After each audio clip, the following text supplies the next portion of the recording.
TikTok. How you guys doing? I hope everyone is fine. Let me bring our people in.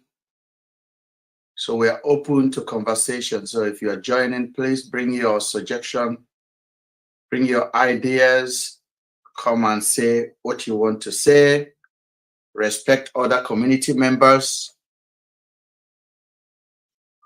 Small but mighty group. Our page is small, but we are mighty because we are like the Gucci, we are like the Louis Vuitton of this conversation.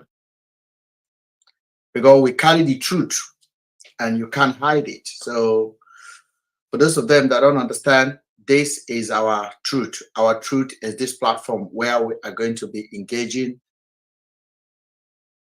with people. As I say, we are currently live on Twitter and YouTube and Instagram and TikTok all at the same time.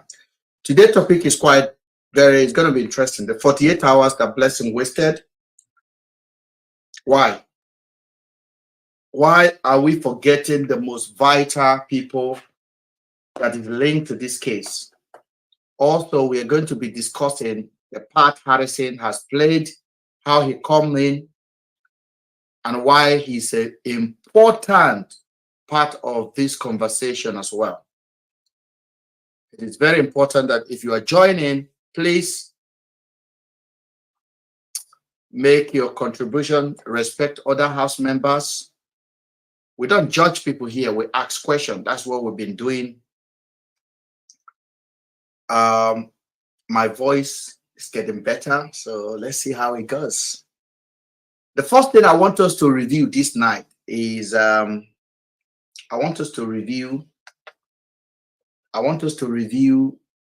the interview that we conducted with Daddy Freeze. There's a lot of stuff that came out of that interview. I mean, the interview, I was wearing a native. The first interview that Sabio came in and brought in Afiba's husband. That interview where they talk about the time delay, they talk about the money spent, and the guy talked about his suspect, the person that he believed should be his first suspect. That was one of the longest interview I've ever done because I spent 4 hours sitting down like that. Everybody was asking me questions. Afiba's husband asked me questions. Sabio asked me questions. That was one of the interviews that I literally tried to hold dear to my heart, that I went there and I learned a lot. We have forgotten that interview. But you know what? To get things clear, sometimes you have to just go back and look at the steps that we've taken so far. On that interview, Afiba's husband mentioned, Mr. Tony mentioned who he believed is his first suspect. He also mentioned that he only wanted Andrew to be shaken, not to be pie. There's a lot of stuff that go by on that interview. But at that particular time, a lot of people did not pay attention. Even myself, I didn't pay attention. Because if you look at that interview on the comment section, my name was mentioned like maybe 100,000 times.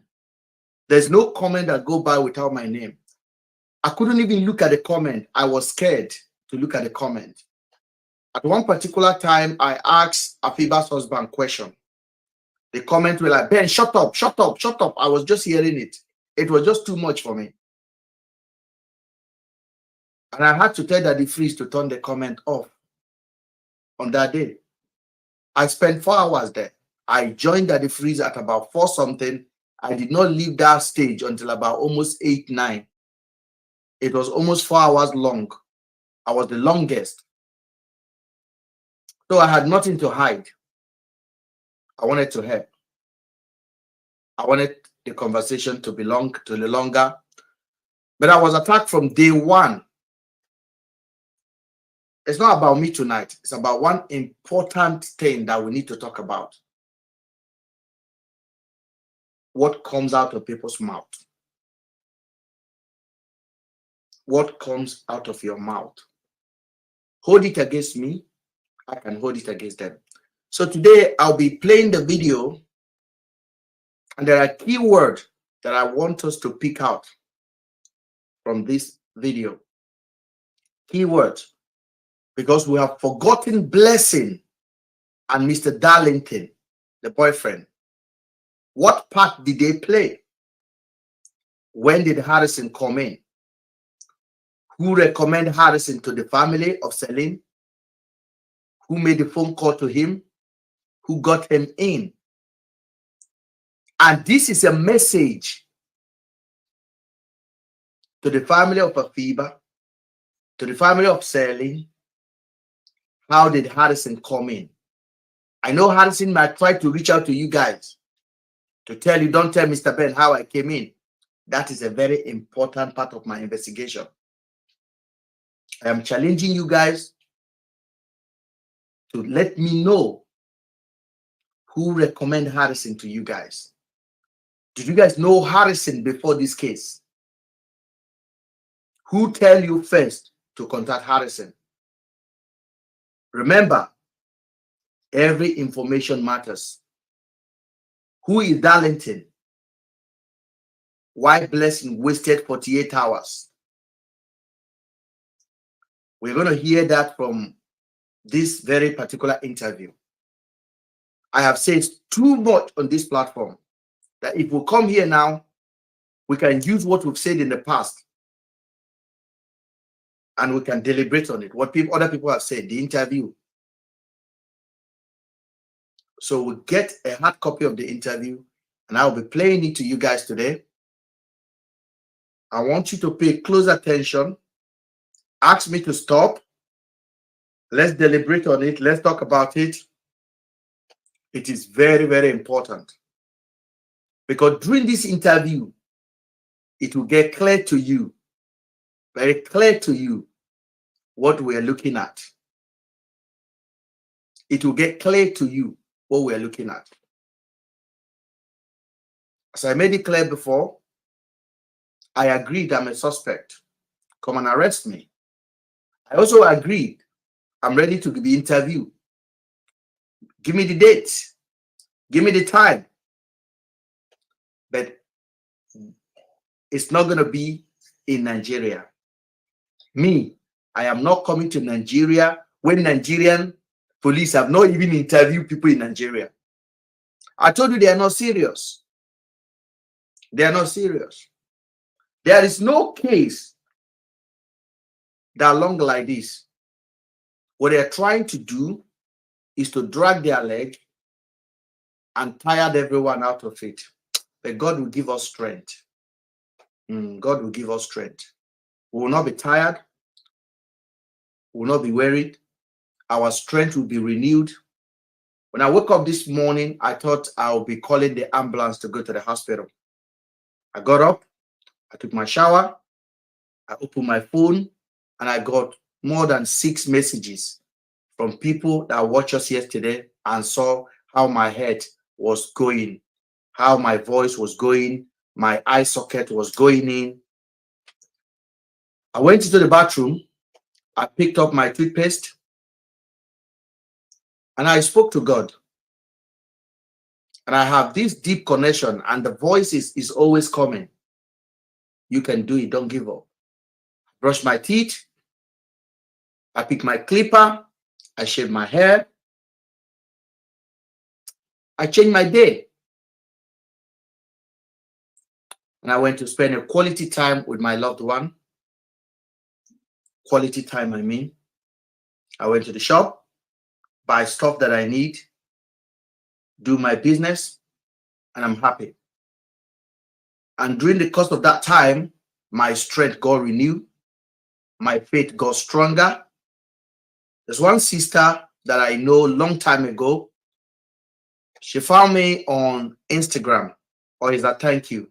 She wrote me and she prayed for me. And I've always enjoyed the prayer of that lady. And then she prayed for me. And she said things to me that makes me happy. Like prayer. And she said, Nigerians, we are where we are because our people are not ready. Today, the Kenyan president sacked all of his MP, all of the secretary. He basically sacked all the cabinet member because the people of Kenya said they had enough. They protest and their president listening to them.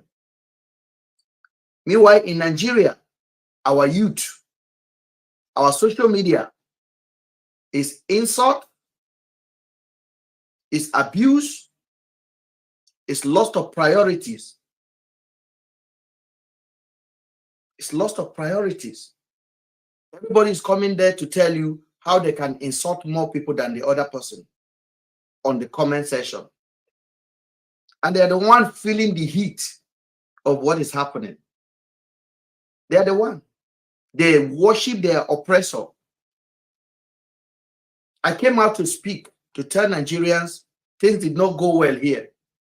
Even people that know, they blind their eye because they are happy. They are happy.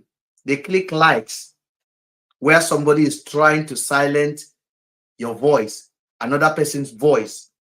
You go there and click likes. Mr. Penn is telling you the police did something wrong. You know the police did something wrong. You say, don't talk about it. Talk about yourself that did not report in London. You should have reported in UK. You are an accomplice. Get over it. I am an accomplice. Come and arrest me. But as an accomplice, I came out to talk. Take me serious. Because if I am telling you this is the problem, believe me, that is the problem. But you don't want to see it because we are blind. Some of them will gather together. What's his account? Let's go there and insult him. Let's go there and report his account. When you click on their account, they are following 3,000 people. They have 100 people behind them. They are following 3,000. So you have your finger to click 3,000 people. 3,000 people, human being. You don't think your life now follow you could be for the rest of your life. Now follow. Because you are purposely following those people to throw them. Today we are going to look at that interview. Very important interview. We're going to listen to people. We're going to listen to people telling you what happened. Those of you guys that will be watching on YouTube, you will see the video live. I'll put it here. I can't put it on TikTok because TikTok will sanction it. So, but I'll put it on YouTube and we will watch it and we will hear it. There's no amount of word I will say tonight that we haven't said before. We have spent 6 hours that look like 2 hours before in this platform. 6 hours. We have spent 6.5 hours. I think we've gone all the way to 7 hours before. That cannot be a joke. We're not joking. That cannot be a joke. That cannot be a joke. We have given the Nigerian police work to do. We've given investigators work to do. We've made their job so easy for them. We have even given everybody that have a part to play in this case a sleepless night. They can't think. Harrison is looking at me when he go to brush his teeth. When he go to bed, he's looking at me. When he's eating, he's looking at me. Because of what? Because of the part he played. I don't know him before. If you have been defeated in Nigeria, we have not been defeated in the UK. We have not been defeated. Our freedom of speech is 100% intact. And this is what you guys don't have. All that I have done on this platform, if I do it in Nigeria, they would have taken me. They would have taken me. Not because I did anything wrong. They would have just locked me up. Like the way they locked Bobrisky up. They don't like Bobrisky when they lock Bobrisky up. Nobody liked the guy or the girl. They locked her up. Nigerians were celebrating. You're happy. But have you heard the new bill now that secretly our government have started to approve the same thing that you locked Bobrisky for? You say you lock that guy up because of money spray. It's a lie. Somebody did not just like the guy, and then you decided to put him in prison for 6 months. Injustice. Because of who he is or because of who she wants to be, you are happy. You're happy. Somebody said, my friend, before I block you, don't block the person yet. Diamond Judy, I'll block you. My friend was wanted in the UK. My friend was in Nigeria. My friend was arrested a couple of times in Nigeria. Ask your police, what did they do? Don't block that girl yet. Diamond, if your account is real. Your name, you say your name is Diamond. You know, Diamond, they actually reason well. My friend was in Nigeria. He was arrested a couple of times, including January. What happened? Yes, thank you, Diamond. Your account is real. What do you think should have happened to him? If he's arrested, not once, not two, not three, what do you think should have happened? Write it. Write it, Diamond.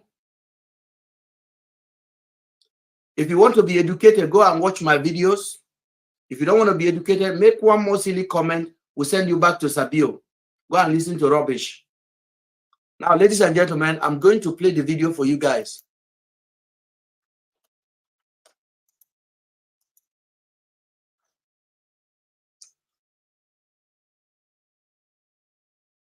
On this platform, we won't block you, we'll educate you first. If you don't take it, we'll send you back to Sabio or Harrison, where you go and do yes, yes, yes, yes, yes.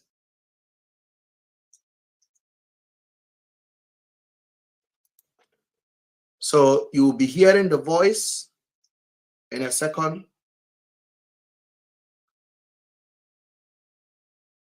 Of the video.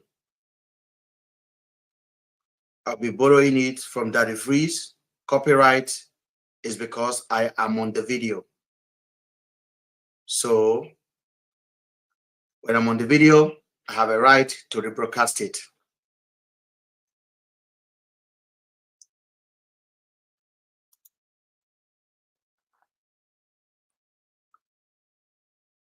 Please exercise patience. Let me draw the video out.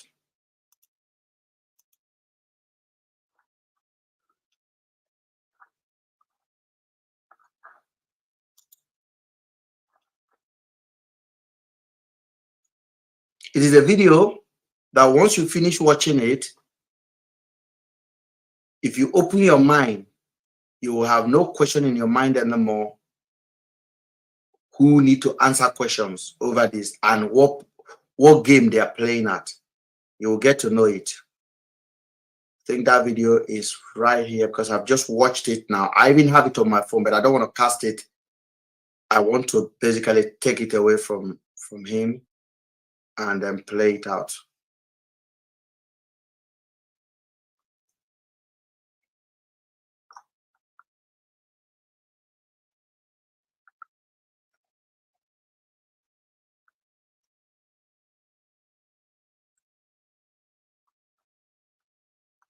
So one of the first video we did where I was wearing a native. That video is very, very important because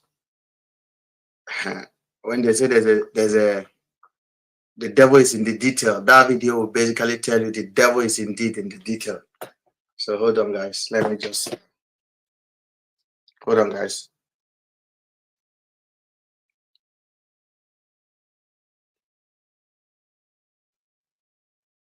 So the video was taken 3 weeks ago. I will send it here. Who invited those police? And This case will also help Nigerian police. Let me. Okay, I got the video now, so I'm just gonna go back to TikTok and I'll paste it on top of my page, and then we can enjoy it together. If anybody want to say something on TikTok, you're more than welcome to say it out loud. We can hear you. We got for something people here.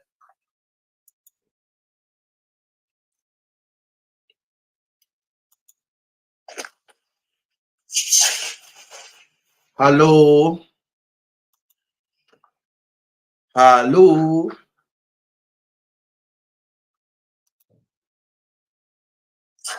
Mr. Ben, let me just say something to some of the comments I've seen down here. Please, let's kindly be respectful with each other.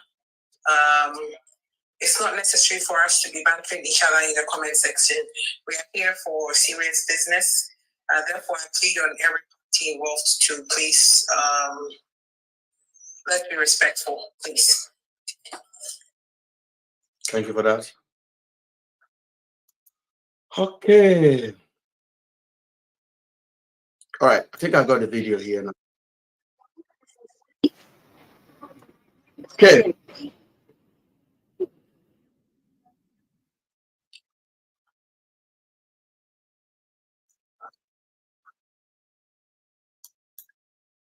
Okay, hold on, guys. I'm gonna play this video out. The reason I'm playing this video today is for us to just recollect a little bit of fact questions that I have been asking way before Tony came in.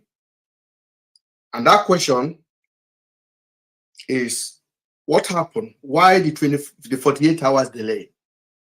What part did her boyfriend play? Those are questions that is very vital. And here you will see a lot of stuff we connect now.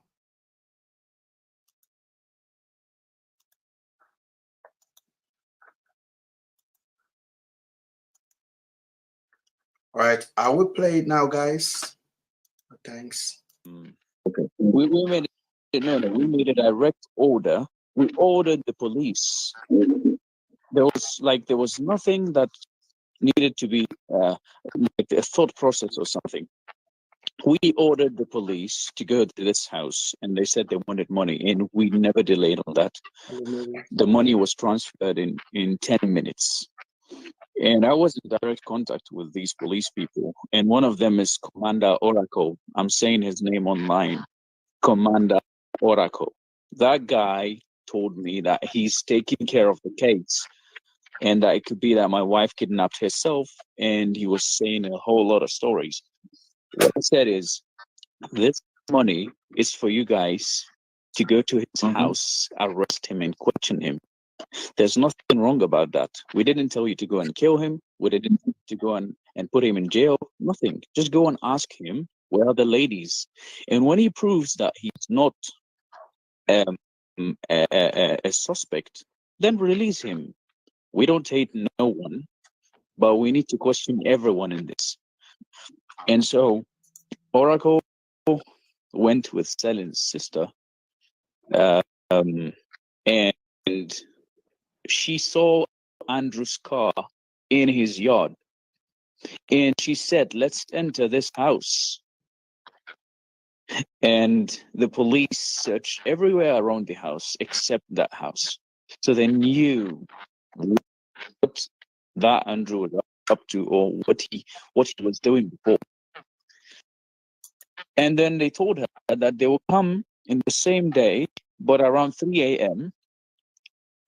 to go and search that house. They can't do it now during the day. They would have to do it in the night. And the reason they said that is for that Celine's sister to leave them. So when she left, they told her that we searched the place and we didn't find anything. Meanwhile, Andrew was there comfortably, and probably my wife and Celine were still in there, because that was only 2 days after the kidnap. That was only 2 days after the message sent by Afiba saying, okay, this was only 2 days. So Afiba send a message on the 28th. We're talking about 31st now, 29th, 30th.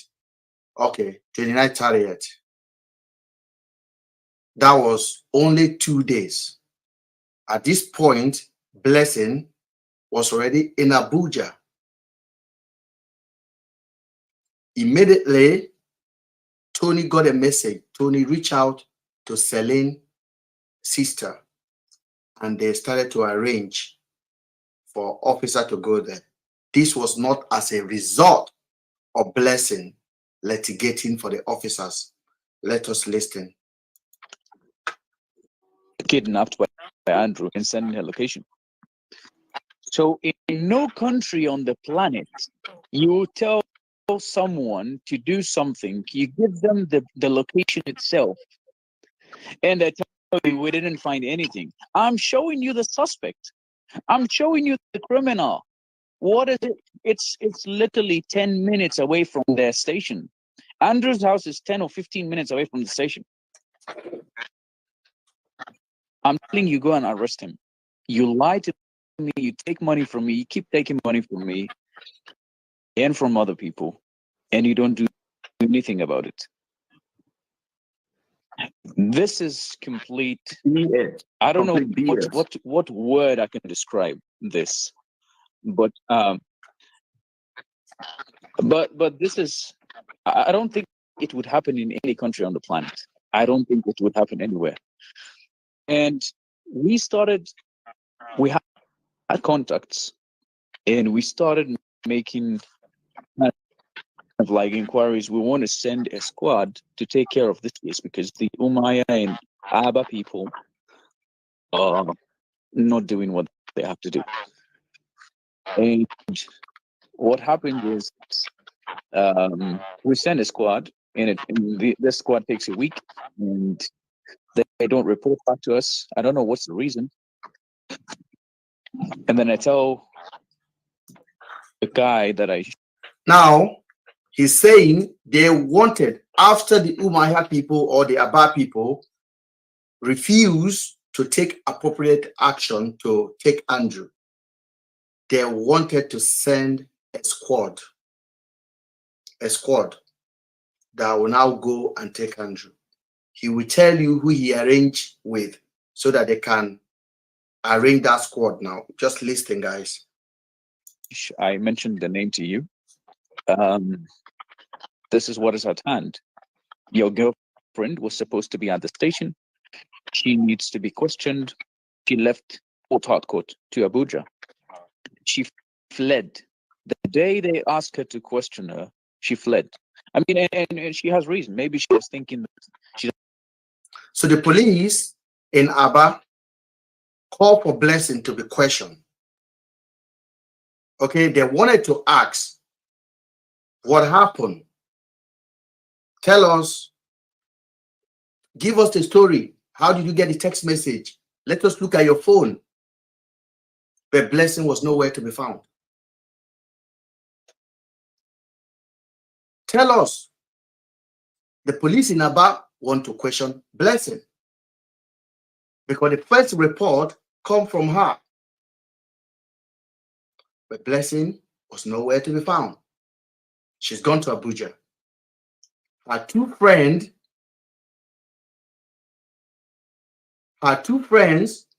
who left their bags at her house are missing.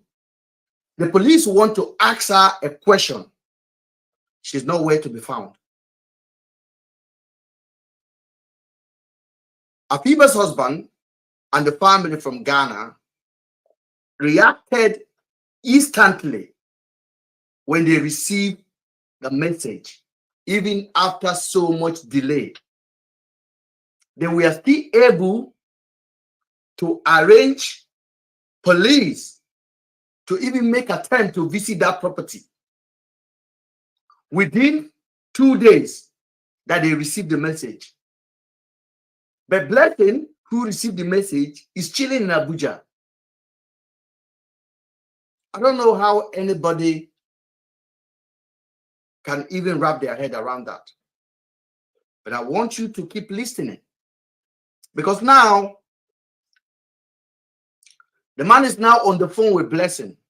They are communicating with Blessing now to make arrangements so that now Blessing boyfriend is in the picture now. Now let's listen. She doesn't trust the police, you know. She wanted to flee because maybe the police would do something and hurt her. But Blessing says she doesn't trust the police. She doesn't trust the police. Why? Oh, Mr. Ben doesn't trust the police. He's a problem. He should have reported. But Blessing is in Aba, lives in Nigeria. She doesn't trust the police. She's in Abuja. Her friends are missing. She got a message on her phone. Andrew kidnapped us. Now she don't trust the police. Okay, let's watch. Let's listen. why off your phone, your line? Why report to the family 48 hours after the kidnap that they were kidnapped? Yes. Why 2 days? Why?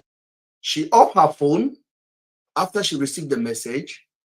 When they try to get in touch with her, they're not getting in touch with her as, like, in that kind of situation, you want, when you pick your call, when you pick your phone like this, it should be like 1 second. The person will pick up, because we are now in a hostile situation. Everybody needs to respond as fast as possible for any information that can be helpful. Now, they are getting frustrated now because they are not reaching her where they need to reach her. She turned off her phone. She took 48 hours to report. Listen, I understand what it takes to suspect somebody. It's not okay to say she has a hand in it, but she needs to explain herself, because for the last 2 months, you guys have demanded from me to explain myself, and I've been explaining myself, and she hasn't. She needs to tell Nigerians the logic behind turning off your phone, taking so many hours to report. Let her tell us. Let her give us a proof. I published my text messages. I sent a video out. Let her show us the message that Afiba sent to her. Let her show us the video Afiba sent to her, the time it was sent. Make una ginger and do una ginger me. Is it too much to ask? Is it too much to ask?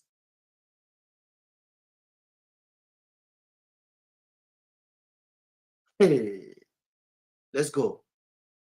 Why didn't you report the same day, second?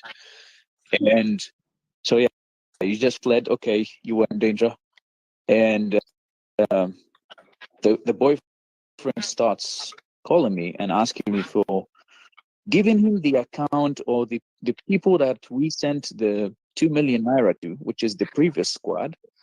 So he retrieves the money from them. Country on the Listen, you got to understand what happened here right now. Afiba husband is telling us now that when they mobilized that first police to go and check on Andrew, right? They mobilized the police to go to Andrew. You tell someone. They mobilized the officers. They gave them about 2 million naira. Mobilized them. Go pick Andrew up. Those one failed. Now, Blessing boyfriend is telling Afiba's husband now, give me the account of those people you pay to. I want to get the money away from them. Not give me their number.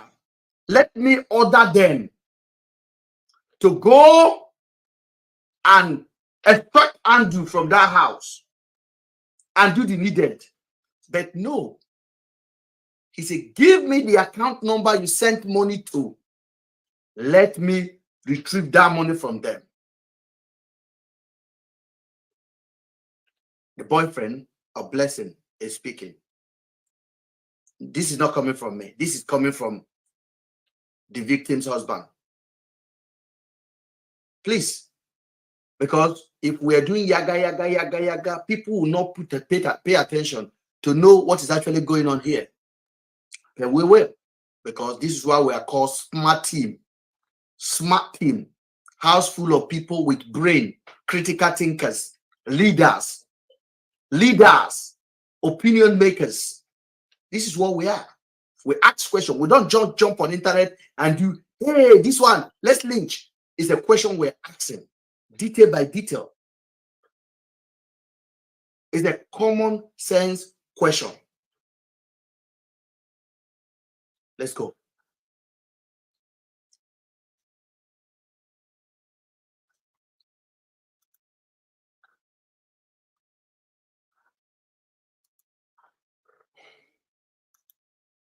One to do something, you give them the location itself, and they tell you we didn't find anything. I'm showing you the suspect. I'm showing you the criminal. What is it? It's literally 10 minutes away from their station. Andrew's house is 10 or 15 minutes away from the station. I'm telling you, go and arrest him. You lie to me, you take money from me, you keep taking money from me and from other people, and you don't do anything about it. This is complete BS. I don't know what word I can describe this, but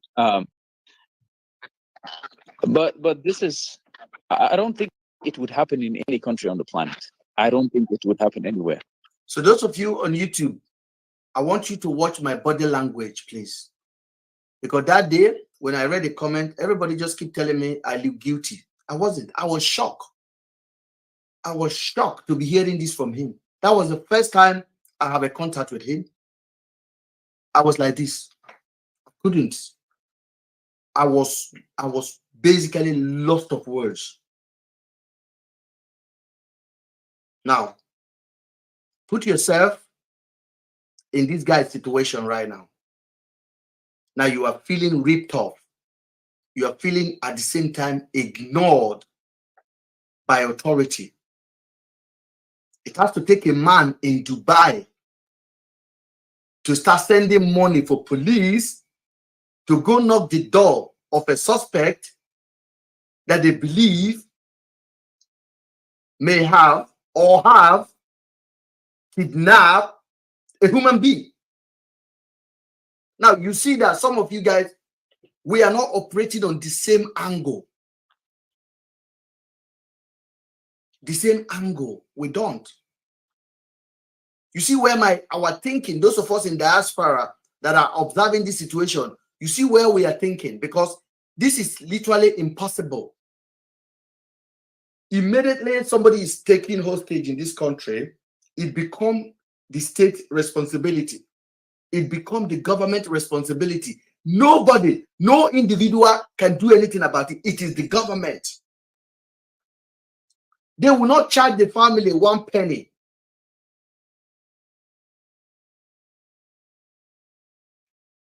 About a year ago, my son rode his bicycle.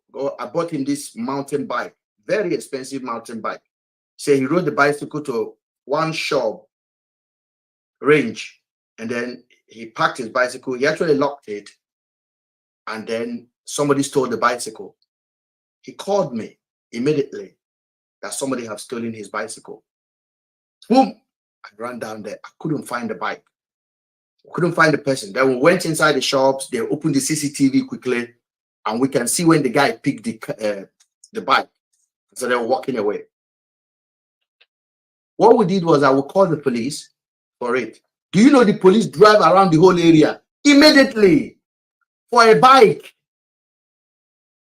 And my son was crying because he loves his bike. He was actually angry about it, upset about it, completely upset. He was so upset. And when the police guy came over there, they look at the CCTV and they went. And they update us. They call us to tell us they couldn't find it.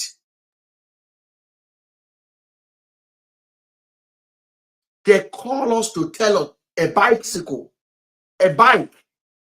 So you see that we don't operate on the same level, but we want you to rise up to our level. But you are telling us in diaspora to descend to your level. We should think like you. We should accept inability of your leader to perform basic responsibility. We should accept it as a norm.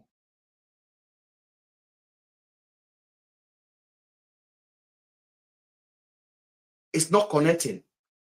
We are actually trying. I'm sorry. Most of us in diaspora, we are trying to reason with you, but it's not happening.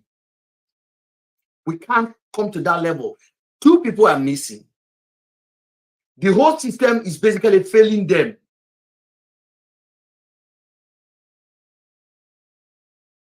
They are missing. The lady who reported them gone away.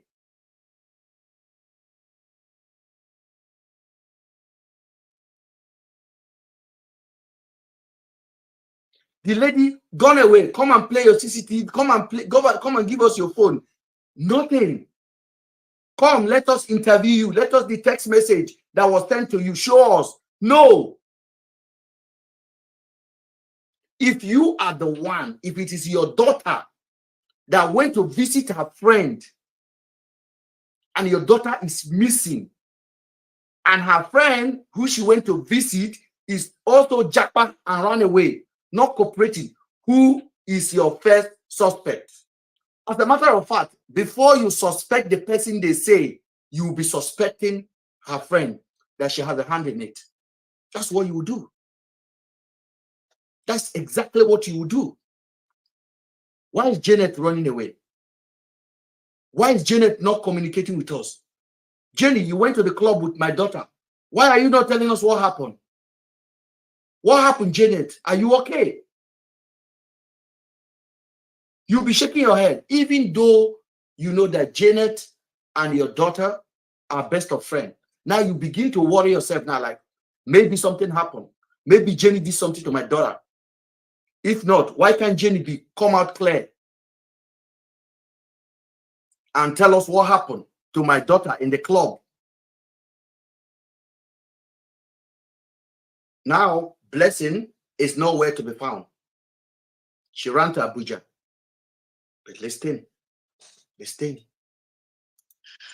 And we had contacts, and we started making like inquiries. We want to send a squad to take care of this case because the Umayya and Aba people are not doing what they have to do. And what happened is we send a squad, and the squad takes a week, and they don't report back to us. I don't know what's the reason. And then I tell the guy that I mentioned the name to you. From hating his 9-to-5, struggling at his 9-to-5, to starting an Instagram account about something he was passionate about. This is what is at hand. Your girlfriend was supposed to be at the station. She needs to be questioned. She left Fort Harcourt to Abuja. She fled. The day they asked her to question her, she fled. I mean, and she has reason. Maybe she was thinking that she doesn't trust the police, you know? She wanted to flee because maybe the police would do something and hurt her. But why off your phone, your line? Why report to the family 48 hours after the that they were kidnapped? Yes. Why 2 days? Why didn't you report the same day, second? And so, yeah, you just fled. Okay, you were in danger. And the boyfriend starts calling me and asking me for giving him the account or the people that we sent the 2 million naira to, which is the previous squad. So he retrieves the money from them. So indirectly, he's telling me, give me 2 million. Right? Not indirectly, even directly. Like he's telling me, give me the account of the squad that you sent, and we would question them and we would retrieve the money from them. And I said no, because I wasn't the guy, I wasn't the person who sent that money. It was a friend of mine. And a friend of mine said he won't do that. He's ready to lose the 2 million naira, but he doesn't want to give it to the guy who made the request. And so this this boyfriend, who's not a regular person. I think I don't know if he's into politics, but he's not someone regular. He's an old person. He's not someone regular. He's not from, like, he's not a normal citizen, you know. He has some power in Nigeria. So he made requests. Okay. Now, the profile of the boyfriend, as far as Tony is concerned, the boyfriend is now contacting Afiba's husband now. Give me the information of the people you pay 2 million to. Let me collect the money from them. Since they did not do the job you asked them to do, let's assume that is the reason you want to collect the money. And Tony also said that the boyfriend is not ordinary person. He's powerful. He's a politician, perhaps a multimillionaire. But what would a multimillionaire be doing with 2 million? What would it, if not just to frustrate? Because when they, in my own assumption now, if the boyfriend, this multimillionaire guy and this powerful guy, is able to collect that 2 million from that squad that Tony is arranging with Celine's family to go and intervene, then automatically the squad will give up this assignment. So Tony will not have anything to call them for again. Okay, it's like they've got a refund, so we don't have to carry out the job. You've asked your boss in Abuja to get a refund. We pay them the money, please count us out. We're not going to the man's house anymore. Because I don't believe this rich man needed 2 million. I don't. Listen. I'm just in my head, though, I'm cooking something. But you see the food now, it will be done very soon. Just watch. And he sends another squad, and he tells me, you have to send 2 million naira, you have to send 2 million naira. And if you don't send it, the squad will not move. And they're going to be 20 people armed with cars. They will move to from Abuja to Umaya. And so I say, listen, mate, we don't have this amount, and we really spent a lot of money. Listen, so Blessing her boyfriend is asking Afiba's husband now, give me the phone number of those people and the account number. Let me collect the money. That the guy is saying, no, I don't want to review any account number to you. I am not doing it. Now, Blessing husband now phoned him again and said, send another 2 million. Send another 2 million so I can arrange a new squad that will go to Abia to arrest Andrew. Are you listening? This is my assumption. The reason why the man is demanding for a fresh 2 million is because if he say that, Tony will go back to start pushing the officer that he has paid the 2 million that he's refusing to give the account. So Tony will now use his own mouth to say, give me my money back. If you don't give me my money, I'm going to tell the public, give me my money back. So when the man will forward, when they will forward the money back to him, they will send it back to Blessing's boyfriend. So Blessing's boyfriend will hold that down again. So Andrew is still at their liberty now, no moving anywhere. Are you listening? No moving anywhere. They will hold the money in their hand. Because that was the intention. So now it's now conditioned. It's like, I don't know whether you guys understand. I want to explain it in a way that people will get it. It's like I'm in the position. I sold you this iPhone now. Okay? Or I want to sell you this iPhone. You've already paid me 2 million. And now I am not delivering the iPhone to you. So another person is on your ear. Tell me, Mr. Ben, let me go and collect that money of the iPhone from him. You said, no, I'm talking to Mr. Ben. So let me see how Mr. Ben can refund the money. Then, when that man realized that you are not pushing Mr. Ben enough, he will ask you again, listen, I've got iPhone 15, brand new. is a brand new iPhone 15. The one you want to buy is iPhone 13. But I've got a brand new iPhone 15 and it's just 2 million. My friend, bring 2 million. Let me send this iPhone 15 to you.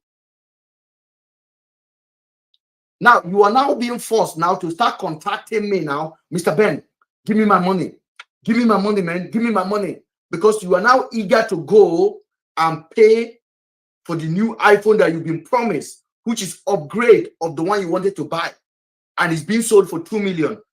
So you see conditioning now. That is called conditioning in crime. You're conditioning this side to have this result. So you are moving this way and your expected result is here. Okay, let me tell this man, I am arranging a new contingent that will come and pick Andrew. I need 2 million. Okay, I know if I tell this man, there's no way this man will send another 2 million. He would rather go and ask the officers in Aba to refund that 2 million to me. You see the condition. You see the wave of condition that is going on. All this while, Blessing is in Abuja, eating, sleeping, knacking, going out.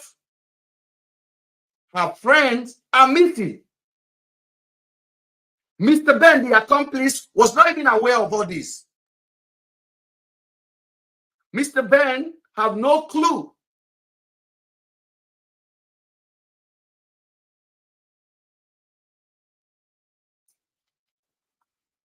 Let's go. We spent over 7 million naira since the beginning. So yeah. So this police has just write it down. You spent, that's what the families 7 million and before the families of these. Becoming a transformational life coach is a sacred calling. We get to live your life's purpose in teaching and guiding and nurturing the lives of others. Not only that, but when you decide to honor your life's meaning and fulfill your true purpose in an even greater way, you're going to find you're able to set your own hours, work a whole. Before even I think, but before Harrison was contacted, 7 million naira was spent from both families to just do something, and they were not doing anything. Yeah, we will take care of it. We will do. We are searching. We are doing our best, but they were not doing anything. So hold on.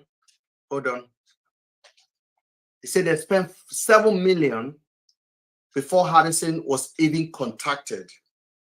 Okay, please take your note and just hang it somewhere. Hang it on the wall. That word, before Harrison was even contacted, they spent 7 million. I will tell you something in a moment. Let's go. So, so they were taking money from the families, and they were taking money from Andrew. Like double. And they were taking money from the family. They were also taking money from Andrew. So it's both ways. Everybody's eating this side, this side. This is not coming from me, oh. This is not coming from me. Okay. It is Potato, Mr. Potato, that brought this guy to the stage. But I think even Mr. Potato was not expecting to hear this. Even Mr. Potato. My hand was like this. If you guys watch the YouTube video, I was like the oldest man in the house. I look much older than Daddy Freeze. Look much older than Mr. Potato. I was like this. I couldn't believe my eye. At that particular point, I've lost my voice, so I couldn't talk anymore because I've been sitting down on this seat for 4 hours. Or 3.5 hours, basically. And questions were being thrown at me. And Daddy Freeze left the comment on. He thought, your papa, Mr. Accomplice, Mr. This, Mr. Ben, Mr. Ben, your accomplice. See your eye. I didn't know what to do. I'm already on the stage. But you know, God is good. Anybody that says there's no God, there's God. Anybody that tells you there's no God, because it's not that I'm mentally tough. I have grace and I have people. Kalila that don't know me from Adam, and all of you that forever will be sister, will be brother. I will call you guys my brother. We will disagree, but I will always rate you guys. Forever. That's what I say. Forever. You earn my loyalty. All of you. I will do shit. You will judge me. You will still love me, and I will still love you. That's how life will be.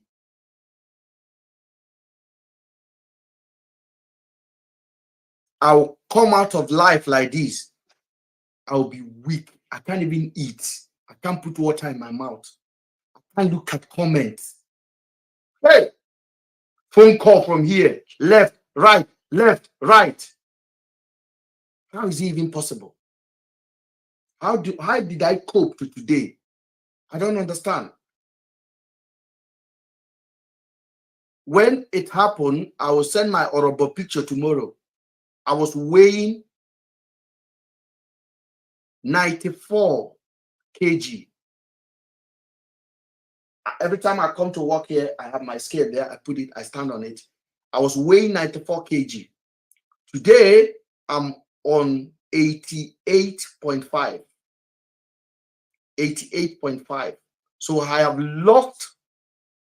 I like it though, because I've been trying to diet. I like it, but I wish I could have lose it doing hard work than stress. My eye socket is going in. I used to be a fine boy. Now all you see now is my odo. But God will recover me back for something I don't know nothing about. All I wanted is for us to have this kind of conversation. Let's pursue the criminal. Let's catch the criminal. Let's catch them. Let's expose them together. That's what I wanted. I didn't want nothing. That's why I spoke out. And all of you have seen all the lies, all the failures.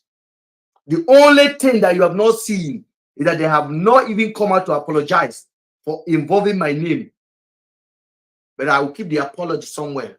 Somebody say, put it somewhere for now. Let's look for the closure or the answer for how two people went missing, and you guys butcher every opportunity to locate them in 48 minutes, in 48 hours. Every opportunity was ignored. I'm not the one saying it. The husband saying it. This is what we do on this platform. We don't just come out and post video and say we're doing this. Nah, we analyze. We look behind the curtain of a story. If the bigger newspaper are not doing it, the TV station are not doing it, we are doing it. We are making sure we keep this light on. And this is what we've been able to do. Complement of this house, the conversation is on. According to their script, orchestrated, managed, performed by Harrison, this story was supposed to be gone on the 3rd of June. Gone and gone forever. Take your body, case over.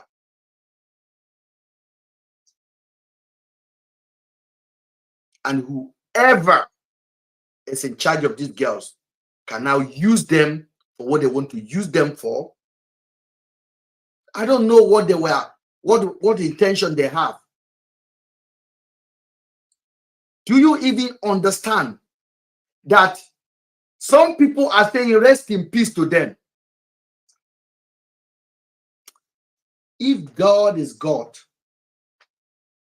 those of you that are saying rest in peace when you don't have a definite answer because of all the lies that you've heard, because of misinformation, whatever quarter that misinformation is coming from, that made you to agree and conclude, God will go and look for where that information is coming from, and God will truncate any happiness will remain in that lineage. In that lineage, that their children. Just imagine if you lose your own daughter, you dey miss her, they never find her. People they say rest in peace. People they say Ben, rest, leave this matter now, talk another thing. Human being, when they breathe air from a mouth, talk out. Say two people they miss. Police never talk. We never see body. We never know they are. The body where they provide, we don't see in their fake. Even the person will provide them, no one talk about the body anymore. The merchant will go carry this body, you don't want to talk about the body anymore. Harrison no one talk about the body again. Whether they don't refund them for the body where they go buy, they don't return the body back to the owner. We don't know. Una they say RIP to two people. You get YouTube, you write RIP. You write RIP because you want to make cash out.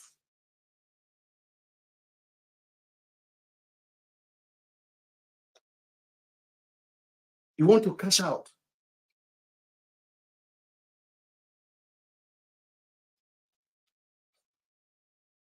Just listen to the gentleman, please.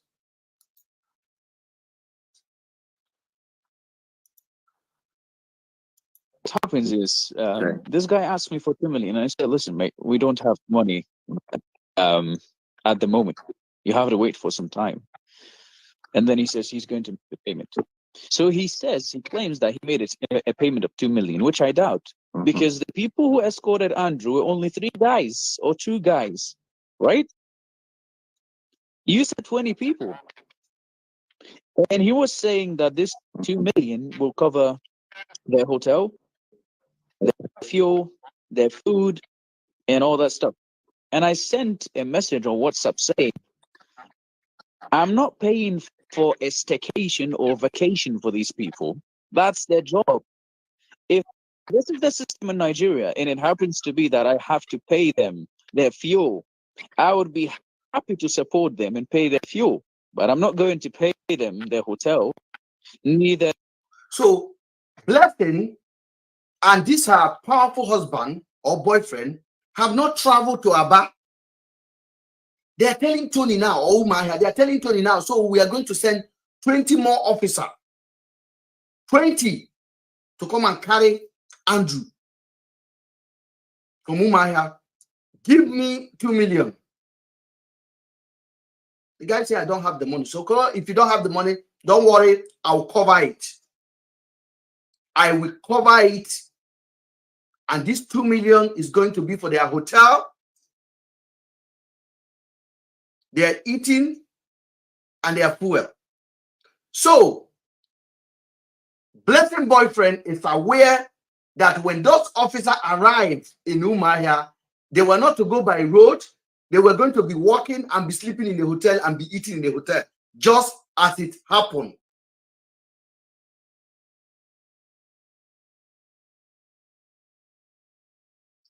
This is not coming from me. Mr. Potato brought the man on the stage. If you remember, guys, Mr. Potato brought Tony, and Tony said it from his own mouth. And that is what Blessing boyfriend told him. And those are facts.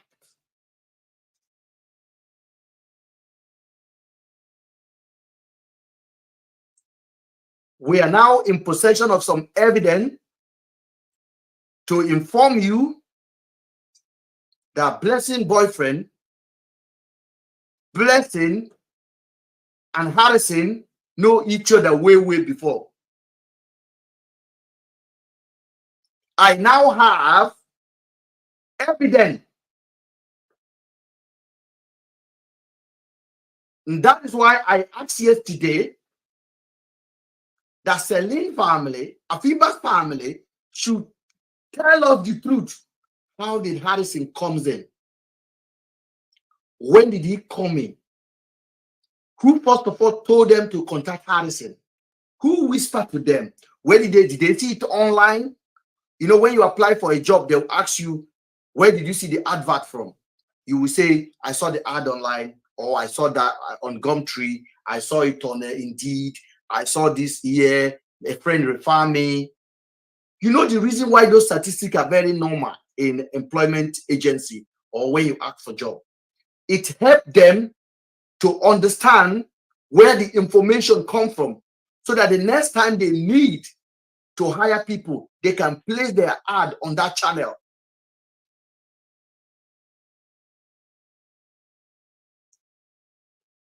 That is why I am asking that we should be told, it should be on a public platform, how you guys met Harrison.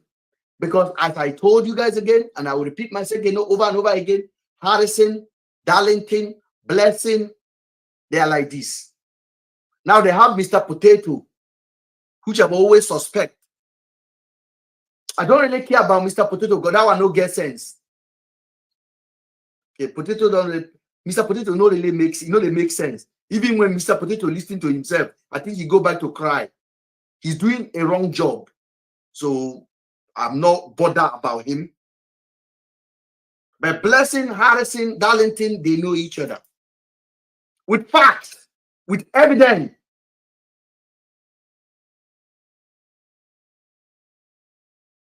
How did Harrison come in? How many of you watch Breaking Bad? If you've watched Breaking Bad here, please, please, please, please write that you watch Breaking Bad. And I'm going to say something that I know one or two people will agree with me on that movie. It's a crime movie by Paul Aaron and what's the other guy name? Breaking Bad is one of the biggest TV series in American history. I mean, the content is unbelievable. How many people have watched Breaking Bad? YouTube, let me know. Have you watched Breaking Bad? Yes, we go say, I don't watch Breaking Bad. So that means we get people that watch Breaking Bad. In Breaking Bad, what's the main actor name on that? The guy that is cooking the meth. Okay.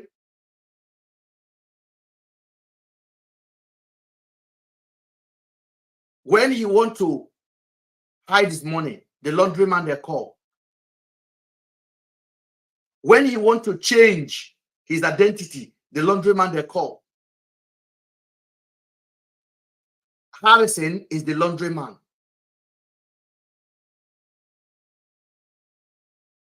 Harrison is the laundryman of this case.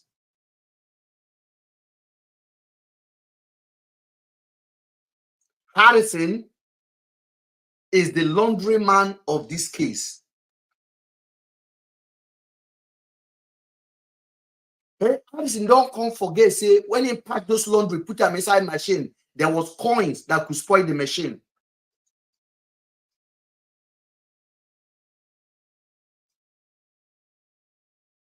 Harrison is the laundry man in this case.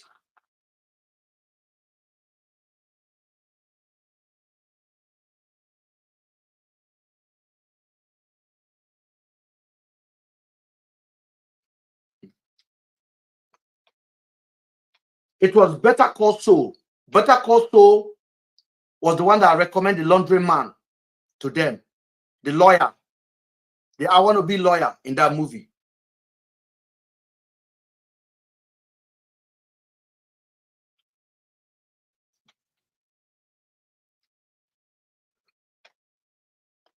So let us go back again and continue watching. But this is why they don't like us. You have to really understand that when you are gifted, you are gifted. There's nothing anybody can do about it.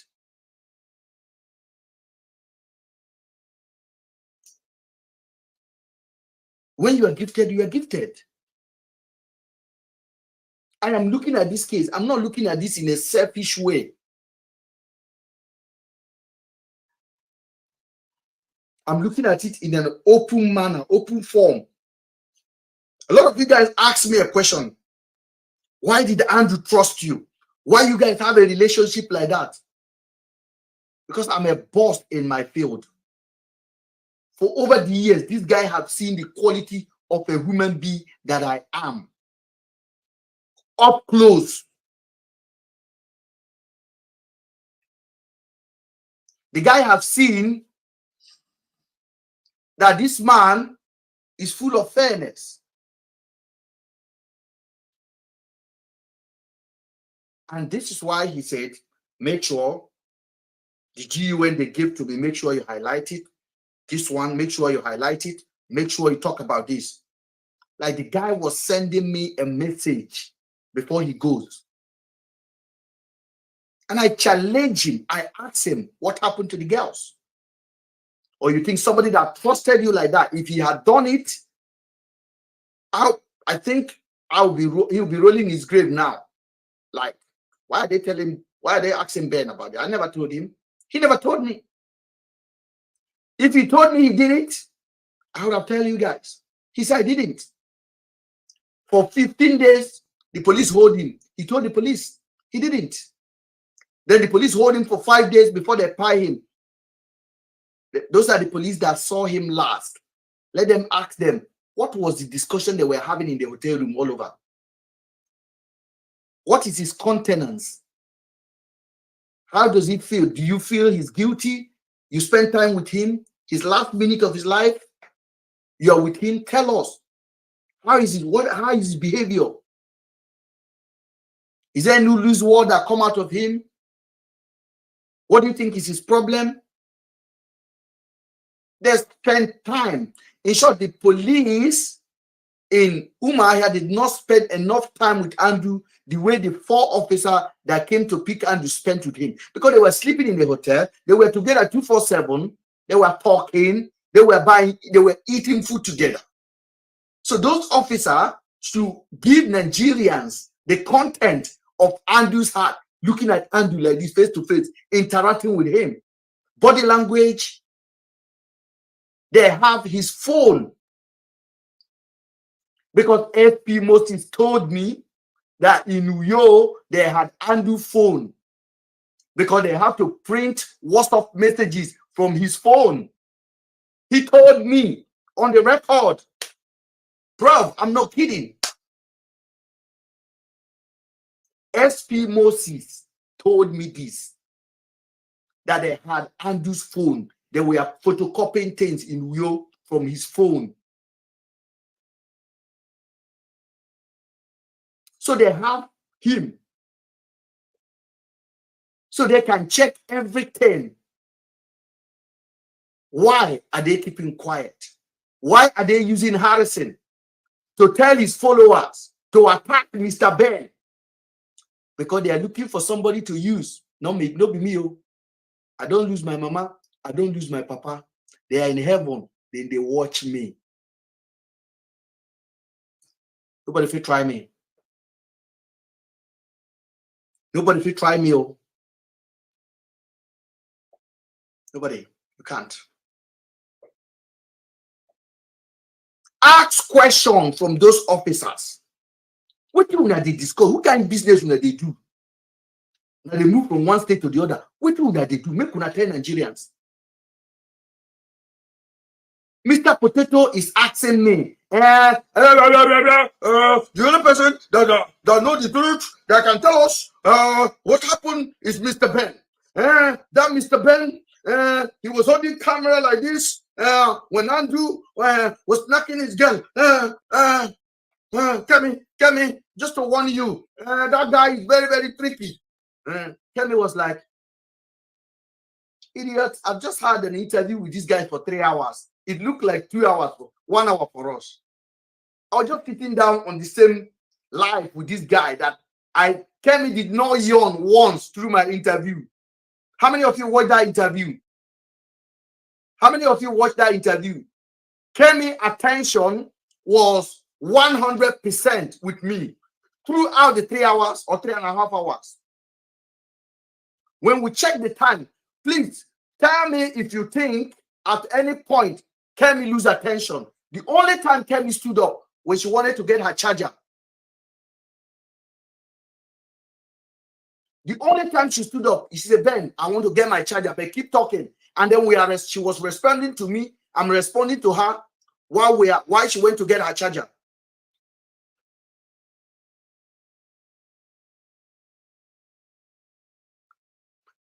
As soon as I finished the interview, and I told the woman, because I was having 7% battery left, or even 6%, and I was in the car, I was sweating because I had to turn my car on. I was just wasting fuel.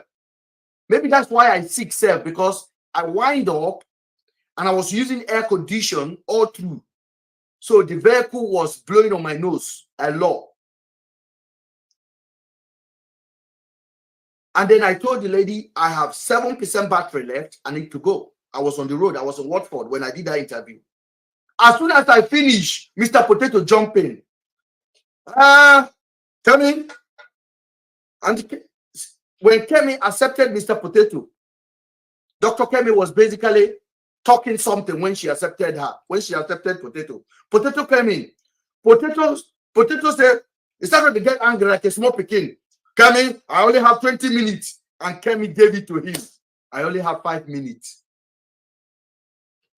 Kemi said, you have 20 minutes. Now you come my life. You dey give me time. I only have 5 minutes for you. Mr. Potato used that 5 minutes to talk about me. Kemi was just like this. For the first time, after 3.5 hours of interview, Kemi began to yawn. At one point, Dr. Kemi was playing music, playing what do you call it? Candy Crush on her phone. You hear it, go back to the play. When you play Candy Crush on Android, you will see when you do. The lady was playing Candy Crush on her phone when Mr. Potato was talking. Because Mr. Potato was just talking about Ben. Ben, you cannot ask Ben about anything about this girl. And Ben will tell you, oh, Ben is an accomplice. Ben is in London. The man was just like, we have pulled his file. The file, he said, is we want him a soft landing. Soft landing. You man, who are we? Tell me, are you an investigator? No, my friend and me, investigators. Afiba husband, reach out to me. The same Afiba husband we're talking about now.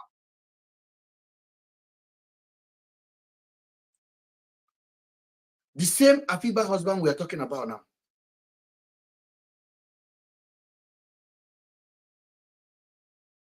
The same. And the woman was just looking at her, looking at him like this.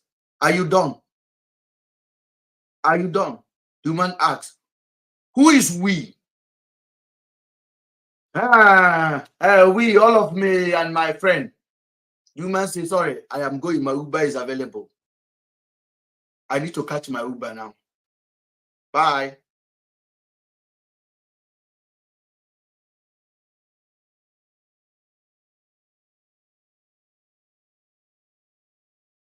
I need to catch my Uber.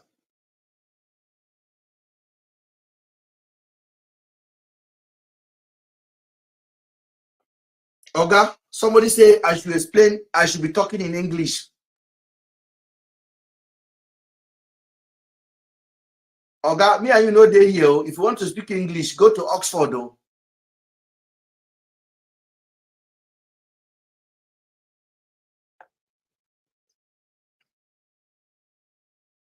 If you know if you understand with me at the talk, please come on here, I beg. Oga, Oliver, Olive. Now so I speak my English is the born meal. English not a proof for my table. Whether pidgin, whether English, go razwam. You must put your senses on. If I tell you that I tell you, and you know I've already told you, you should know when I say I tell you, it means I've already told you. If I don't speak English to your standard, it's not a weakness. So it is a weakness for you not to format your brain to understand the act of communication. We are not writing WAEC here. The act of communication is I was able to communicate a message to you, and you are able to get the message from me so you understand it. So forget about dictionary. You see, in Premier League, you will see a Spanish person managing a whole Premier League, a $2 billion business, and the person can't speak English. Did they fire him? No. Did they say he must learn English? No. He's communicating. So it takes another person. If you are very weak and lazy in your head, you won't understand what the person is saying. But if you understand, the guy will give you gesture, body language. Go, go, go, go, go. Don't put it there. Hey, hey, no, no, no, no, no. You understand he's telling you not to put the ball there. You want to come and score cheap point on my show and tell me to speak pidgin. If that's what you mean, my mouth no good though. My mouth no good though, because if I begin to evaluate your IQ, you go run away.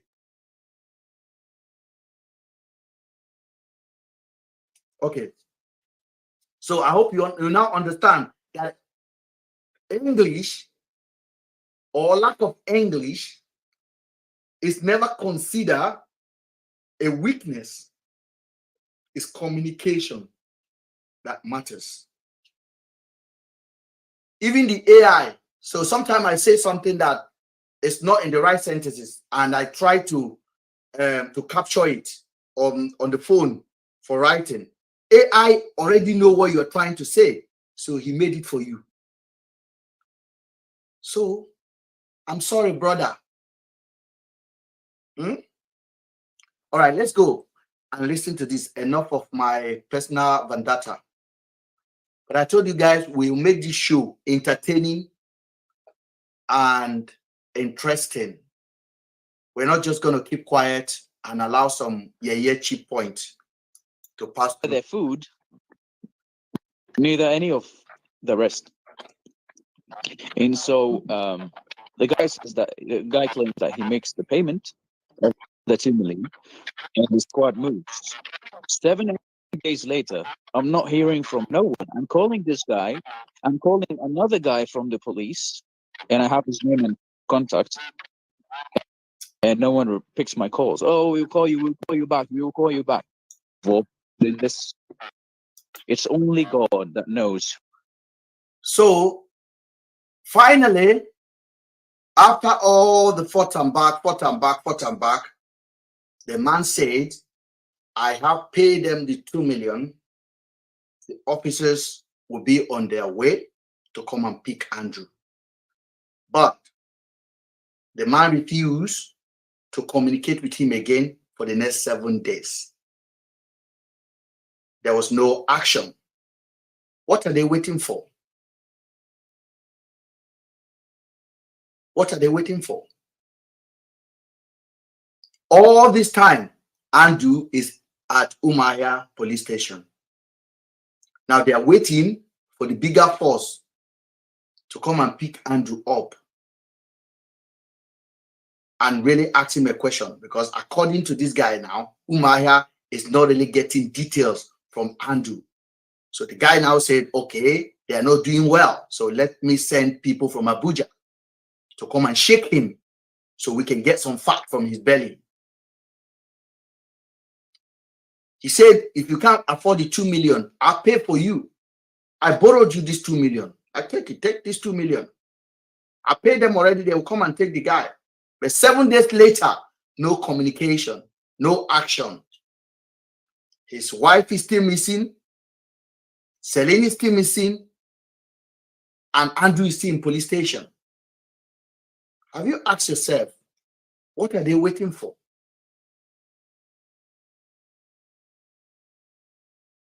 What are they waiting for?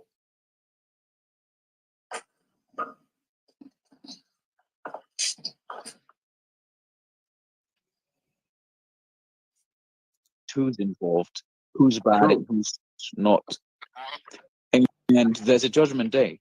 So even if it's not on this earth, this person's soul is going to suffer.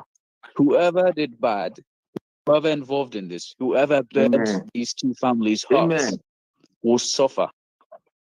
Yes. And I'm saying this not because I'm not cursing no one, but justice is always, and God is always just. So yeah, this is what I wanted to declare. So you guys were asking who mobilized this team, and we went on live before and we said who mobilized this team. And then I was personally sent threats, and I can send screenshots of WhatsApp, that I would be filed a case of defamation. That if a case of defamation is going to be filed against me. I was like, okay, I'm in another. No one can touch me. Yes. I'm the one whose person is kidnapped. No one else. So the man went online on one interview, and he says Darlington and Blessing that thanked the officers that picked Andrew. That was after Andrew has been pied.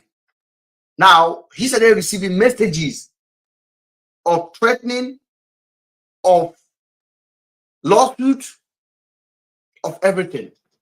Why? But you sent them.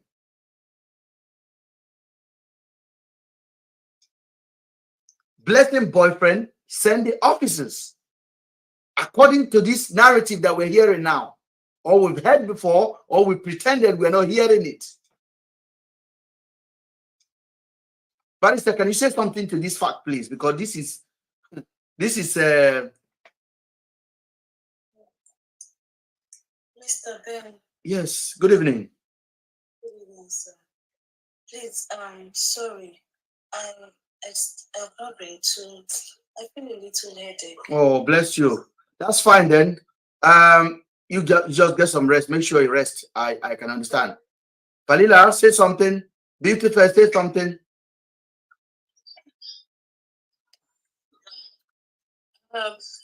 Mr. Ben. Yeah. With everything you've said so far, or we've listened to so far, we've always constantly repeated it here that for us to, in order for us to understand the genesis of this situation, we have to look at it from the beginning, coming down. And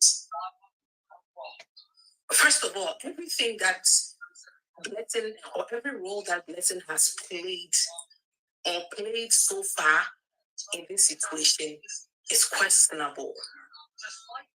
Even if you don't want to question it, you are still forced to question it, because there is no way you can wait 48 hours after your friends are missing to let anybody. I don't know what kind of excuse you would want to give to that effect. It doesn't make any sense. Zero sense. And now, the grieving husband that had come and said this and this and this and this is what transpired. Now, that person is being threatened with a defamation suit. Okay, what did the person say that is false? Because it didn't sound like he was lying, and the husband of Afiba had no reason to lie on top of these people. He had no reason to. Zero. So what would have triggered these people to the extent of sending this guy those kind of threatening messages? He's only asking you people. He said, I don't understand why my wife came to you as a friend. It took you 48 hours to respond. Why?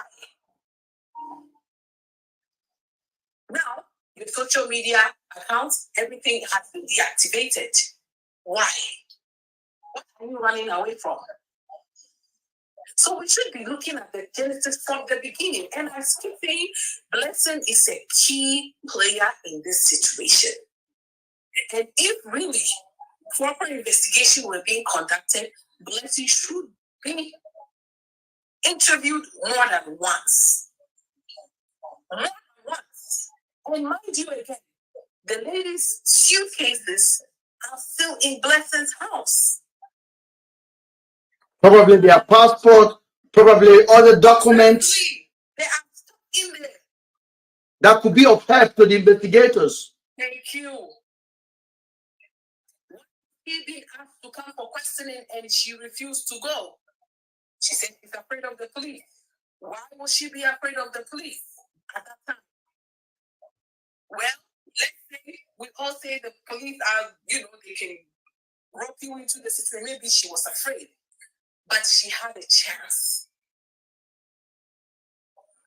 She had so many chances.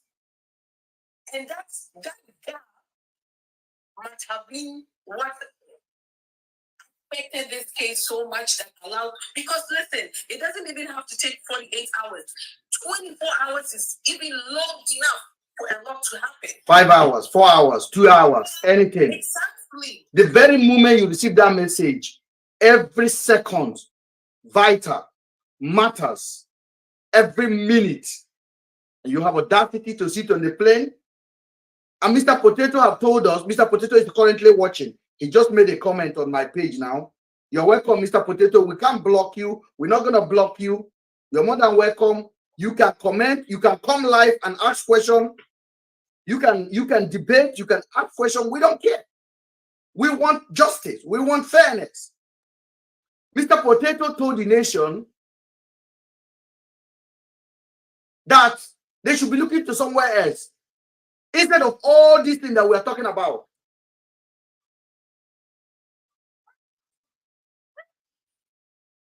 I don't understand how anybody, and if you're on YouTube, I've just put in the link to join us. If you're on YouTube, you can come live and say your mind. Because this situation, I don't know how somebody should just put themselves in the situation of Blessing. For me, I don't see what will scare her so much that she's going to Japan and deactivate everything that is so, because that time she was not having any social media backlash. Nobody knew her. Nobody even knew those girls were her friends. And she had a huge platform that could have helped to send this information out there. Let's assume. Yes, go ahead, please. Ben, yes. Everything is pointing at something. A deliberate cover-up. A deliberate cover-up. Why are they covering up? I beg to disagree that she was afraid of any police. I don't think that if two of my friends are missing, the fear of police will trump any responsibility I should carry out. Okay? What do I mean? As a person, I will come on social media. As a person, I will contact, I will travel, I will make certain attempts. It will not be restricted to me going to switch off my social medias or my phone, going to switch off my accounts or my phone numbers and deactivate my accounts. These are activities of a criminal. A criminal that, I'm sorry to use the word criminal, but it's what? Yeah, criminals are that way because your friends are missing. What should be your priorities? How can they be found? Whatever that is needed, whatever the media, the social media, any other media, you will exhaust it. Going to Abuja would have been when you have manifestly seen that your efforts in Aba and Umuahia did not work. You must have been seen to have participated. Mr. Ben, I will go to the nearest police in my own locality. Excuse me. I'll go to the nearest police in my own locality to ask them what to do. I'm not going to just stay at home and spend. Then what, do you know that 48 hours is the most crucial? That's what I call. That is the most important part. There is no way anybody can justify that. Yeah, listen, good evening, everyone. Good evening. Good evening. Good evening. Hold on. Hold on. Hold on, please. I got Pat. Pat has been waiting. Pat, go ahead. On YouTube, Pat, you are there? Yes, Mr. Ben. Go ahead, sir. While I get what. Can you hear me? Can you hear me? Good evening, sir. Yes. One thing that I like is that that Mr. Potato is following, like is on live right now, and it's a nice opportunity at least for him to let him come and let him come and stop hiding. Let him come and tell us. No, he said he is here with his full chest, and I appreciate that. So, and that is that's a good signal because you have the opportunity now to hear people ask to hear people, not even you asking you questions, to hear people reason, because he claims at first that he was an investigator. So now he will see the reasoning power of laymen, people who are not who doesn't have the we're not investigator. We are just who are not bloggers, who are ordinary people. So and again, he had the opportunity to meet with Harrison. He's been opportune to interview Harrison. So it is also an opportunity for us, especially for me, to throw questions to him, which he should go back again and try to find out more from Harrison, because when he had the opportunity of questioning Harrison, he was talking as though he was speaking in favor of Harrison. So, Mr. Potato, I can't call you sir because I don't know who you are. It doesn't make any sense. Then, what my question to you that you have to take back to Harrison now that you are alive here is, Harrison, whose body did you bring? Remember, police never told us they found the body. This body was from Harrison. Harrison gets to know about this body. So find out whose body. So while we are talking about Celine and Afiba, we should also be remembering that there's another person, Harrison, kind of like, I don't know. So whose body was that? Again, Harrison, why did you stop the account of your missing gene? How did it go into, how did it just disappear? How did that one expire? Harrison, you had issues where you had to sell somebody's car and take the money. The person is asking about his car. Where is that car? Harrison, you said you are a human rights activist, and you went to the location where police. No, the same Harrison claimed that the vigilante who shot Andrew used Andrew's GUN to, while they were dragging it, they hit themselves on the leg. And he also the same Harrison went to interview the same people he said that police told him that they hit themselves. And these people were telling Harrison in his front that policeman shot. The man was saying, policeman shot me.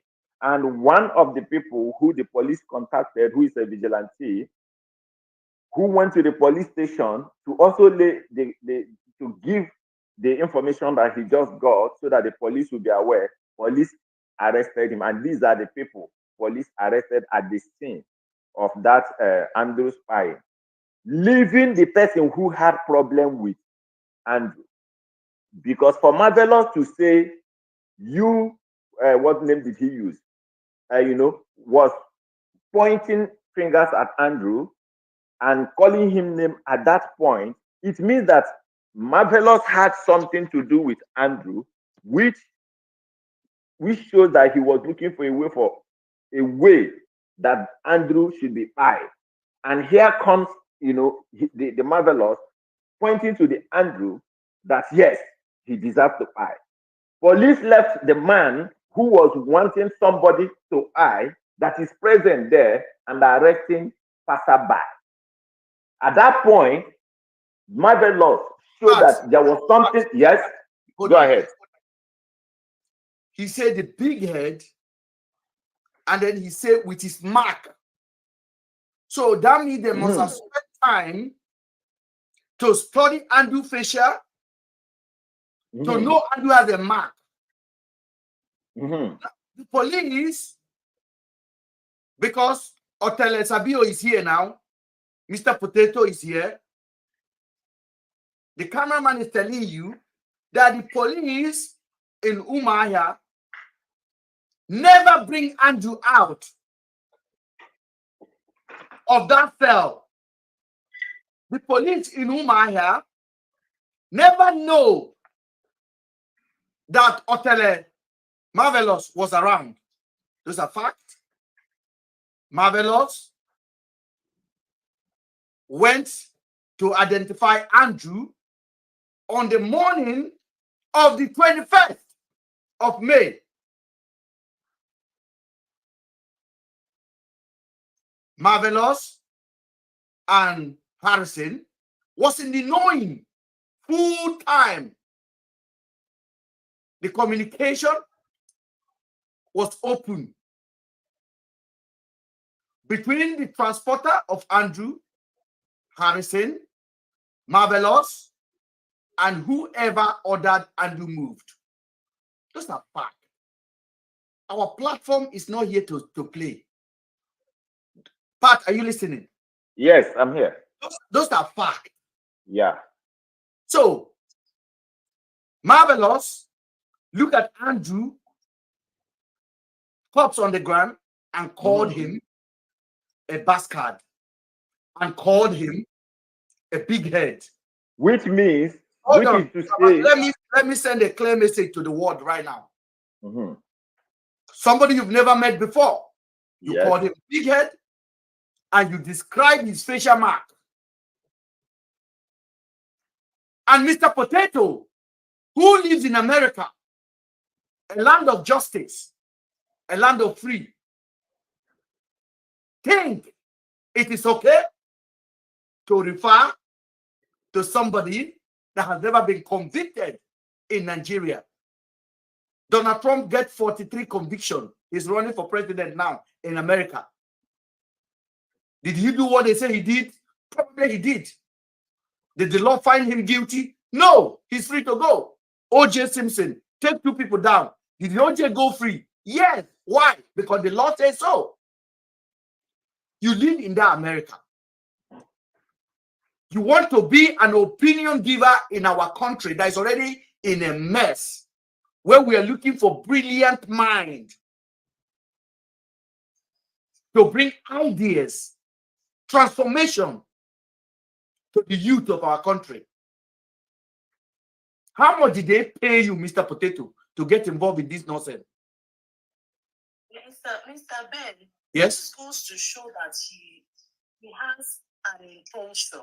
You see him running up and down.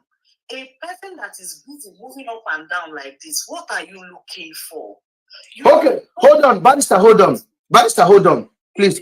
I know where you are going. Hold on. I'd like to ask him some questions.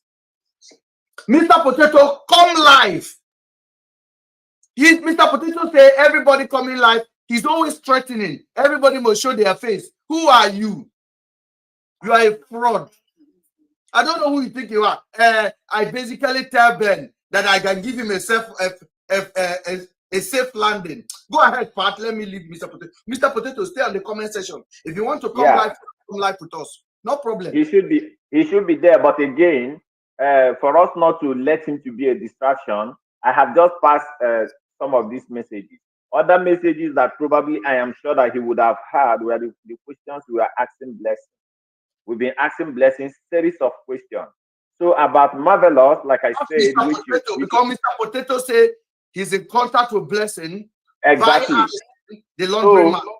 So the questions, as a person, I am not an investigator, but as a person, I think that the message that Blessing sent out to these people beforehand was never from Afiba. That's what I think. I think as a person, based on what's going on, that Marvelous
we would have been at that day and today. Nobody can point at any other thing.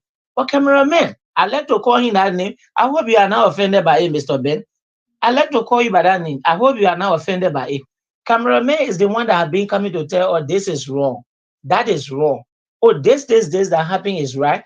And everything he has been saying have been the truth. They are not getting the truth. Now, if you say cameraman, I like the adjective cameraman. At least he has been able to capture everything properly. What he has been telling us are the truth. But let them come out to tell us what they said when they came, when the officers came. What are those discussions? What was the essence of the mission? The mission was for Afiba and Celine. When you got there, getting to Andrew was all the blah, blah, blah, blah. Afiba and Celine were to be secure. What did they, what happened in that direction? And all of a sudden, Darlington is missing in the whole thing. Nobody want to mention Darlington. Darlington of all that took money from, want to mention Darlington anymore. My brother, let me leave the stage for other people, but the loopholes there are too many. Somebody need to answer some question, surely.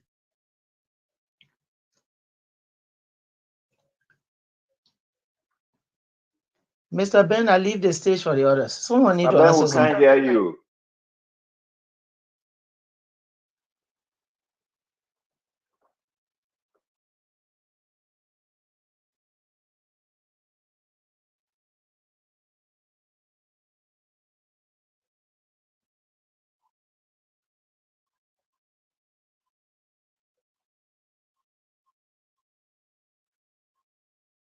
Hello? We can't hear you.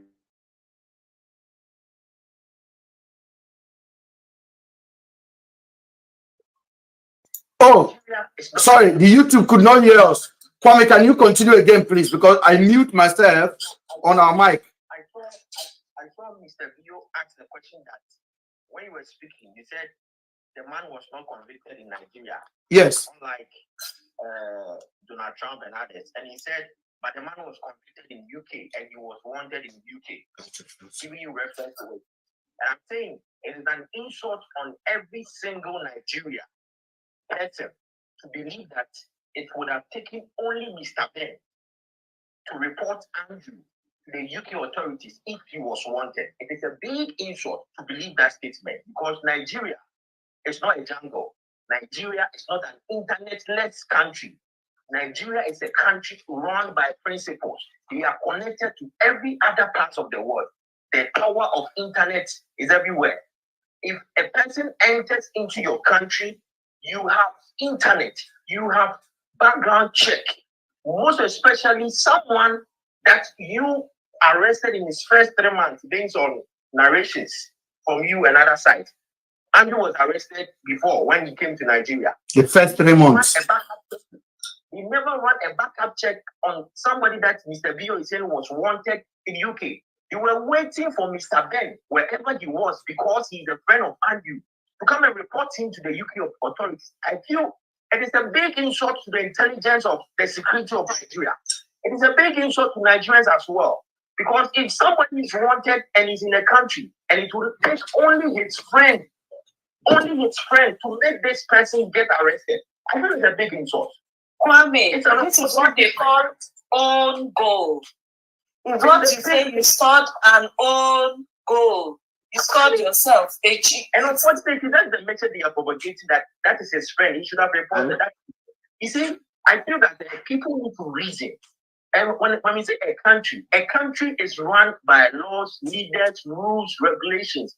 You can sit here and see what is happening in Colombia. You can see who is wanted in Ajabadan once you're in Nigeria, who is wanted in Tokyo once you're in Nigeria. If you are being paid for the services you are to provide for every country, I don't need a friend of a wanted criminal in Tokyo. You can't report to me that this person is a Ghanaian or a Nigerian wanted in Tokyo. This is the system. What are you Kwame, please don't press yourself. Let me share. I need to say this. There was a guy named Jeffrey. He committed murder in the UK. He's been wanted in the UK. He came to Nigeria, started a new life, went to a new university. He went to a university in Delta State. Repackaged his life and came for NYSC. He was caught from NYSC camp in Nasarawa and extradited to UK. That's the work of the security officers. It's not Mr. Ben. It's not his family members. It's not anybody. It's the work of the security officers. So if that goes to show the level of intelligence that BO has, you cannot shift the load, the burden of anything on them. You cannot. And you opening your mouth to say he had cameras, he had communication. The police has the phones. Why are you speaking on behalf of the police? Why are you not waiting for the police to talk? And when Mr. Ben, the one. Anti-barrister, I think you have to clear this because I made a statement one time. Mr. Andrew wasn't wanted when he got into Nigeria 2021. Yes. He was on probation, so they wanted to visit the court again 2023. That was when they posted him wanted 2023. If you guys can go to Sabio's page, you can see when the post was made by the UK authorities. It was wanted in 2023. I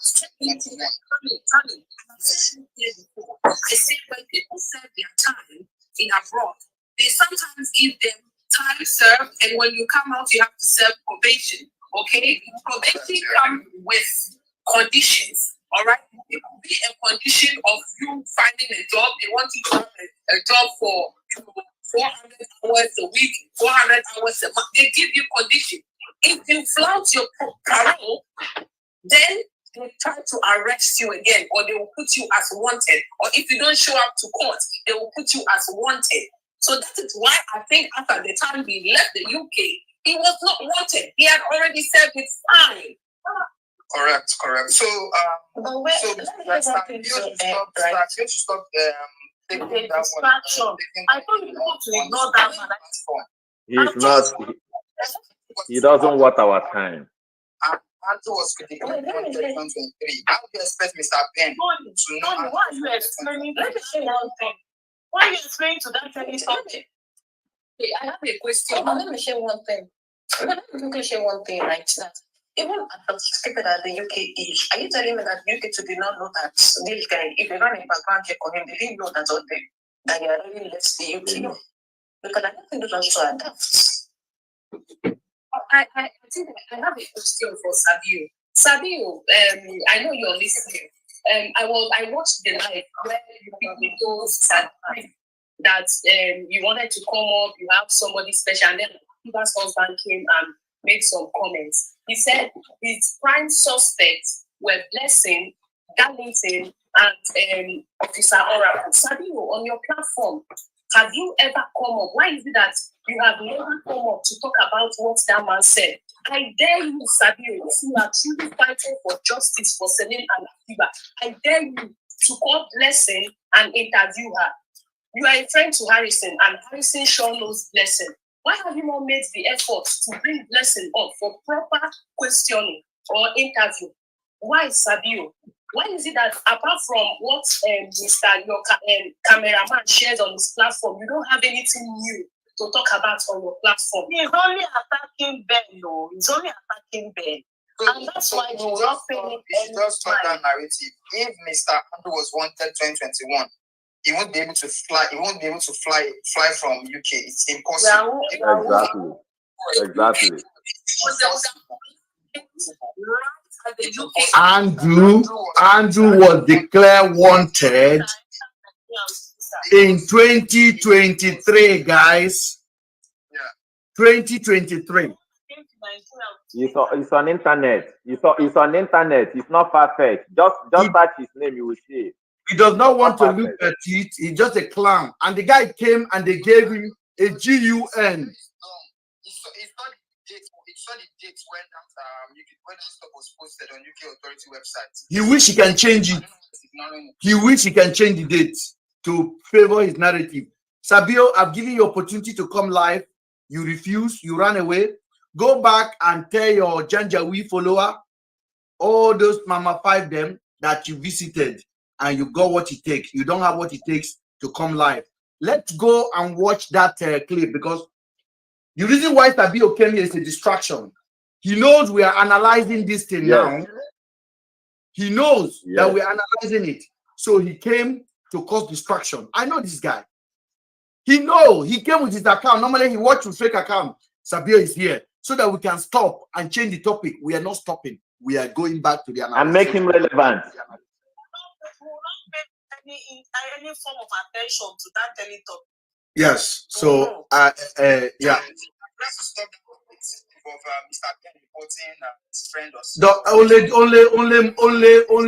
Only Anon Pama people that are saying that. Let them go and sit down. Okay, we are going back again, guys. Listen carefully. And you're threatening me. So good luck with that. You do whatever you want. I mean, I can do something here too, and I can put them in serious trouble because I have a lot of proof. So these cases, or this particular case, was, I think now 4 countries are involved in this. I want to show you how big this thing has become. Embassies, consulates, please, people don't take this as something small. I said on the live, if I have to drag 200 million Nigerians into this case for 5 years. Okay, I challenge again, just where I've challenged Celine family to tell us how Harrison came into the picture. Who invited Harrison first? Who introduced Harrison to them? Did somebody just wake up and say, I find this person on social media? Did anybody call you, say, call this human rights activist, it could help you guys? Who is that person? Again, I throw the question to Tony again. Who sent the link to Tony that Daddy Freeze was live that day? Who sent the link to you? Who asked you to DM Mr. Potato? If it is you among all the panel that was sitting down that day that you chose to DM Sabio, that is between your judgment. But if there's any third person that sent you the link of that live that recommends Sabio to you, I know why. Have I said this before on this platform? I have. Yeah. In private, I have said it. I've said it that whoever connects Sabio to Tony is a weapon function. Against this case. Yes. Whoever connects Sabio to journalist Kemi day before yesterday, is still the same narrative that I'm pushing. Because Kemi that we know does not bring anybody live. Dr. Kemi does not bring anybody live. Talk less of bringing a total stranger. You ready? You want to tell what you've done? Sorry, please, can you mute yourself, please, on YouTube?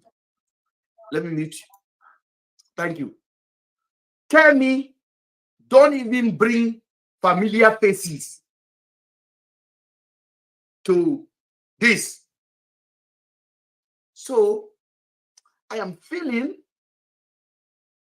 because if you watch that interview, Dr. Kemi keeps saying that the three is supposed to be here. Harrison is here. People were saying Harrison is here. Harrison was live. And I was talking about Harrison. I spent 3.5 hours with Dr. Kemi. How many of you heard? I did not mention X. I did not mention Mr. Potato. Not once.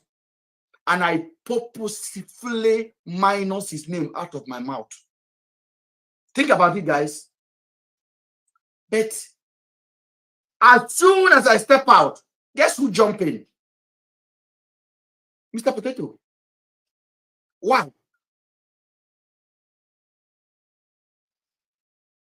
Why?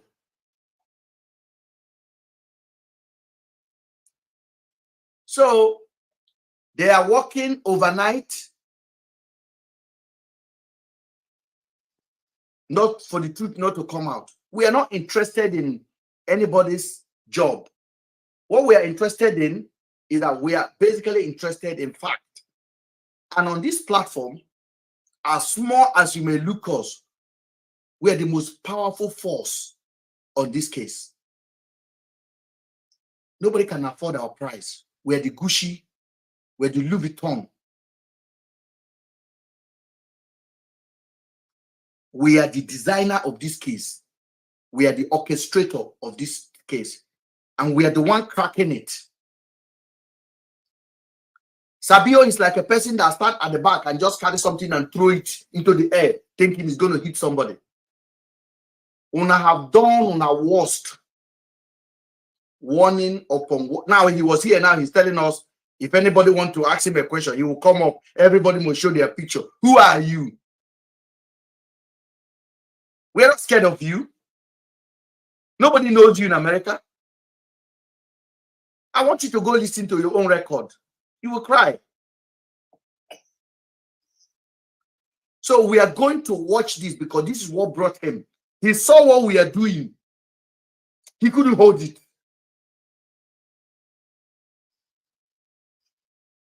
He couldn't hold it. He did not. They don't want us to talk about this man, Darlington. Yes. But Darlington will be talked about. Wherever you are. They don't want us to talk about Darlington.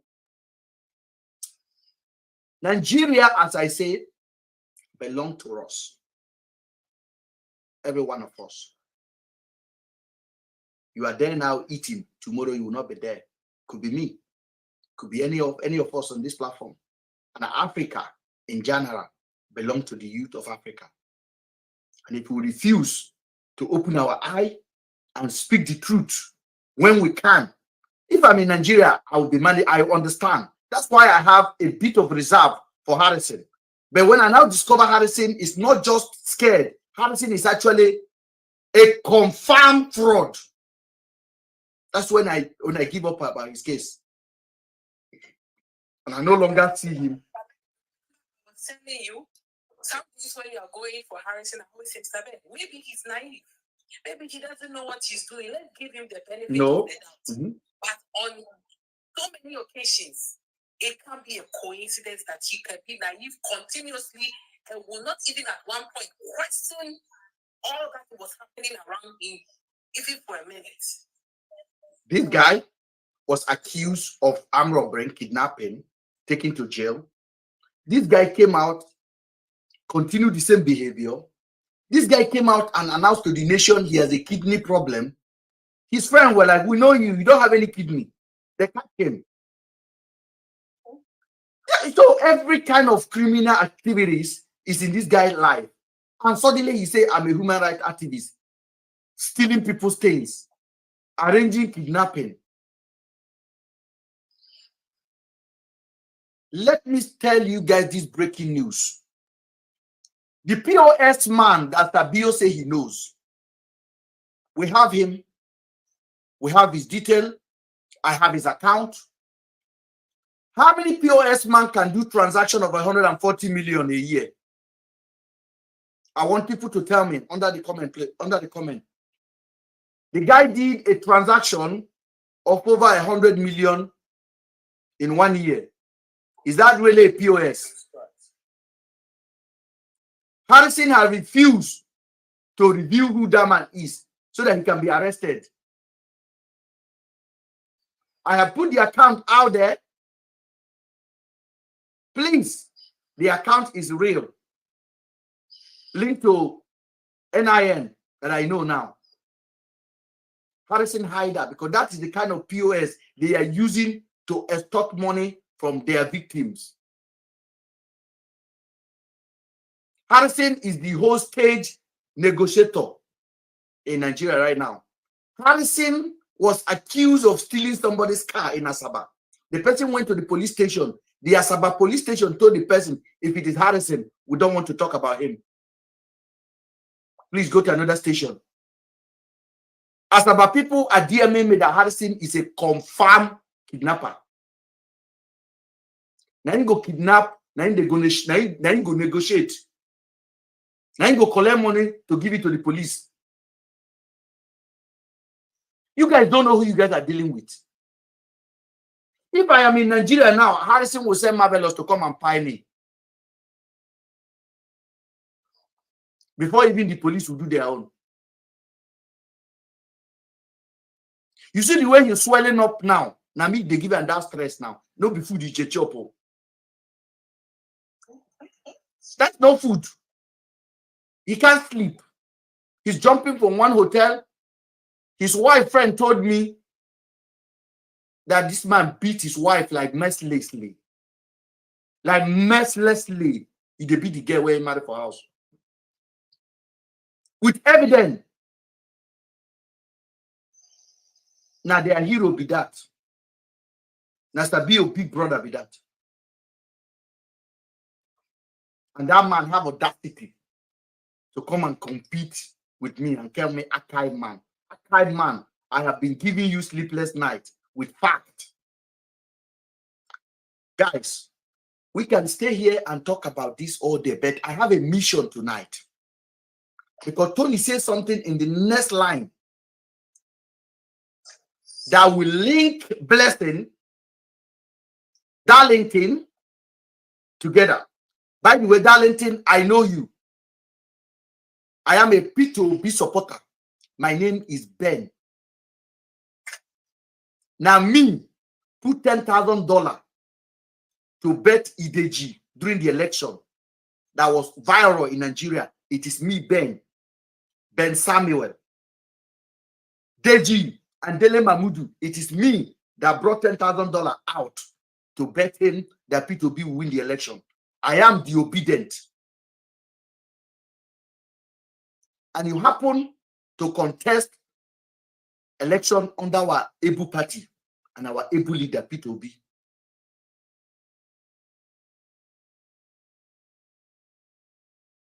I am going to try to get in touch with P2B.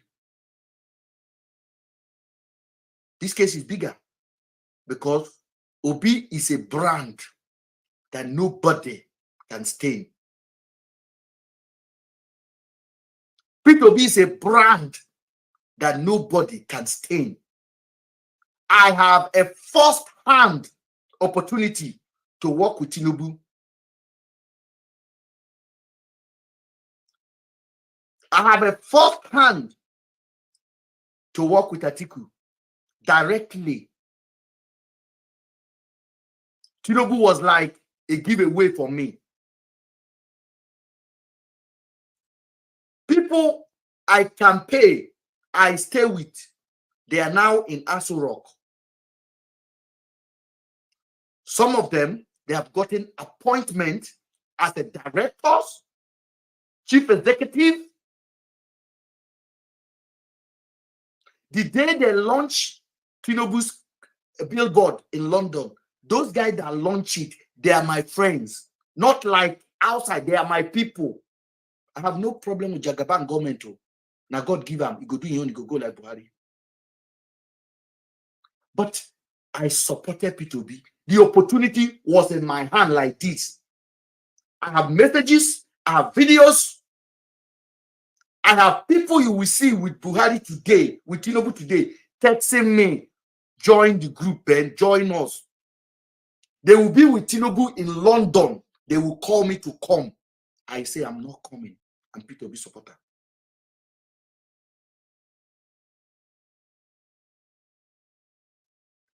Oga, this is Ben.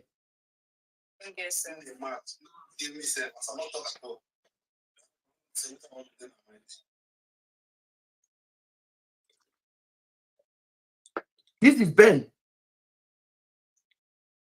So when I say nobody have monopoly of Nigeria, I tell you, and I meant it. No leader rise without persecution. I am receiving my own at the moment.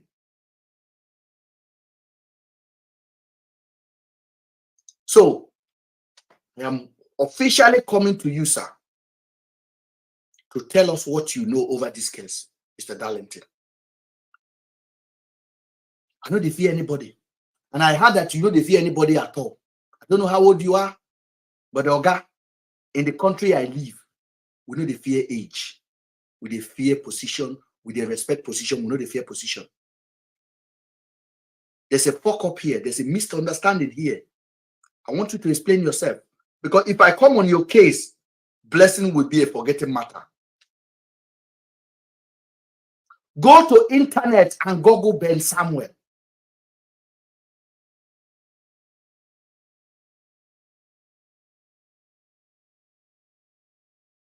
I am not in the pedigree of Sabio, not today. I played a video the other day to you guys when we are campaigning to remove Abakari, the former IRT that kidnapped Andrew and pie him. Unaoga, I am one of the people that campaigned that the man must go to jail. Did the man not go to jail?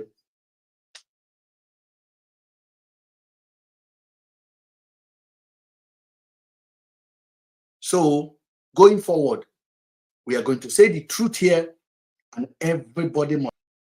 All the public persecution that you guys are giving to me, it's not going to work. If God is God, it's not going to work.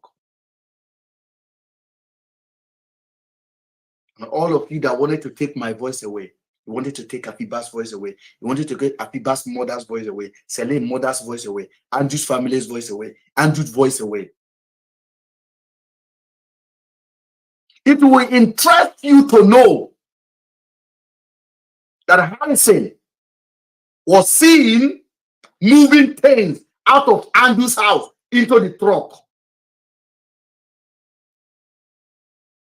Harrison told us the goose was moved on the 3rd. He lied.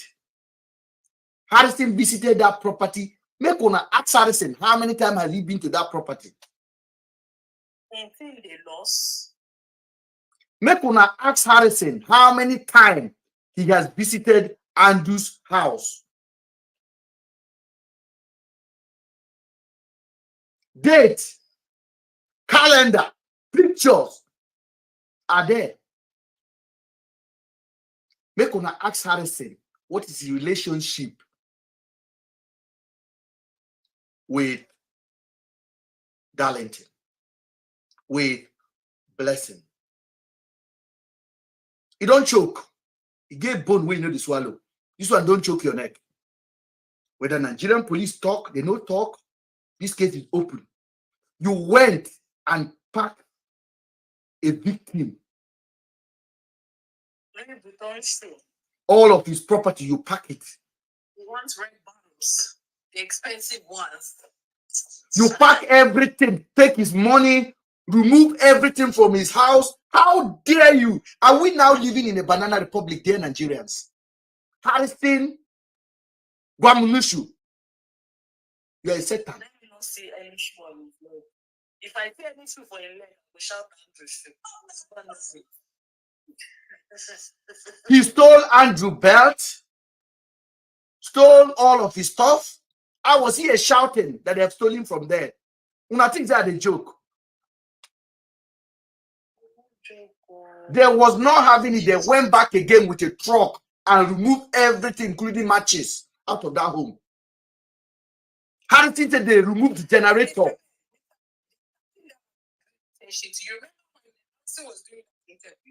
He said that when they went there, the generator that is being used by the whole house, okay, a big generator that makes noise, yes, and that's used by the whole house. But towards the ending of what he was saying, he said, "Oh, they move all the things, even the generator." Even the same generator that yeah, the whole compound that they took again, or which Nigerians. Harrison moved a generator from Andrew's house. YouTube, tomorrow, make una dey laugh. Because we don't catch a thief. A serious criminal. Harrison moved a generator of Andrew. Andrew body never reach in family. We never find Afiba body. We never find Celine body. We never find them alive. We never find them unalive. We are still looking for them. You don't move suspect property. Una carry him. interest. Your interest should be geared towards, because that's the main reason why you were even hired in the first place, to locate these jobs. So then, you remember when I told you that there is no way they can move the landlord? I still strongly say that the landlord or the lawyer is not involved in this, because there is no lawyer in Nigeria that will participate in that without a court order. Oh, this is addressed to the ward. Harrison told us there was one room that was locked, the magic room, that they needed a key, yes, he said it, to open, and they have to go and call the landlord lawyer to give them permission to break in. This is the announcement for you guys. Harrison lied. Such call never went through. Such room never exists. Harrison, how much are you going? So are you actually thinking we don't have facts in our hand? You think you can double me? Hey, such room never exists. Such phone call never exists. As a matter of fact, Harrison returned back to that property on a multiple occasion. Harrison told us when they finish, they get an order from Abuja to move everything. On that third, you lied. We know the day, we have the time, we have the date, we have the pictures. We have the image. I am a cameraman. Don't play with me. Don't play with me. Don't play with me, this boy.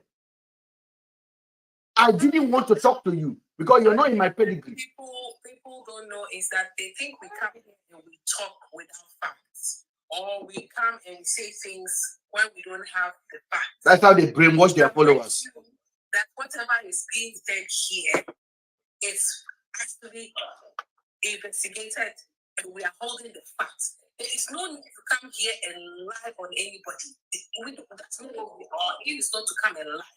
Our aim is to come and say the facts and the truth. Godwin, if you know the things that have happened in this case, you'll be more scared though. Mr. Ben is trying a lot not to say things, so you will not understand. Video evidence, picture evidence, they are there. Harrison is not what people are saying he is. So. Harrison is officially, in my own opinion, he's a kidnapper. So, puts on his page and have Harrison to come and explain himself of all allegation. And for the first time, I agree with him. If Harrison has respect for his followers, including the people that are following this case, it will be a good thing for him to take this opportunity to come and answer the questions that are out there. This is a chance to say we are lying, okay? To come and tell his version of the story. Falila, my sister Falila,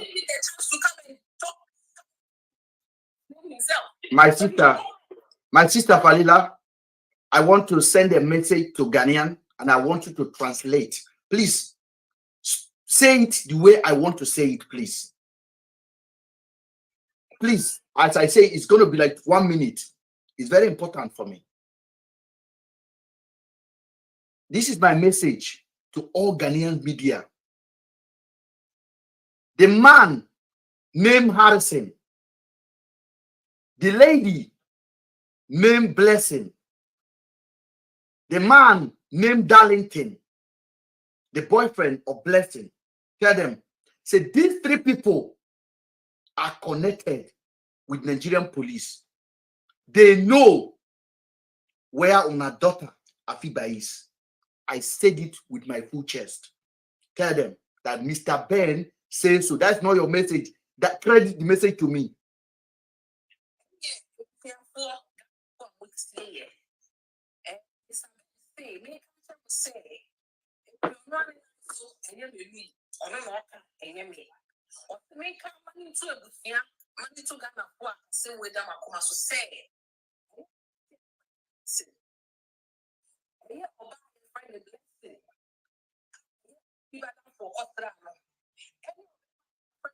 On Afiba, sorry, Afiba for blessing, make the boyfriend or sit down for me a sandwich. I send a customer, or when you police for I about cook, now or move home.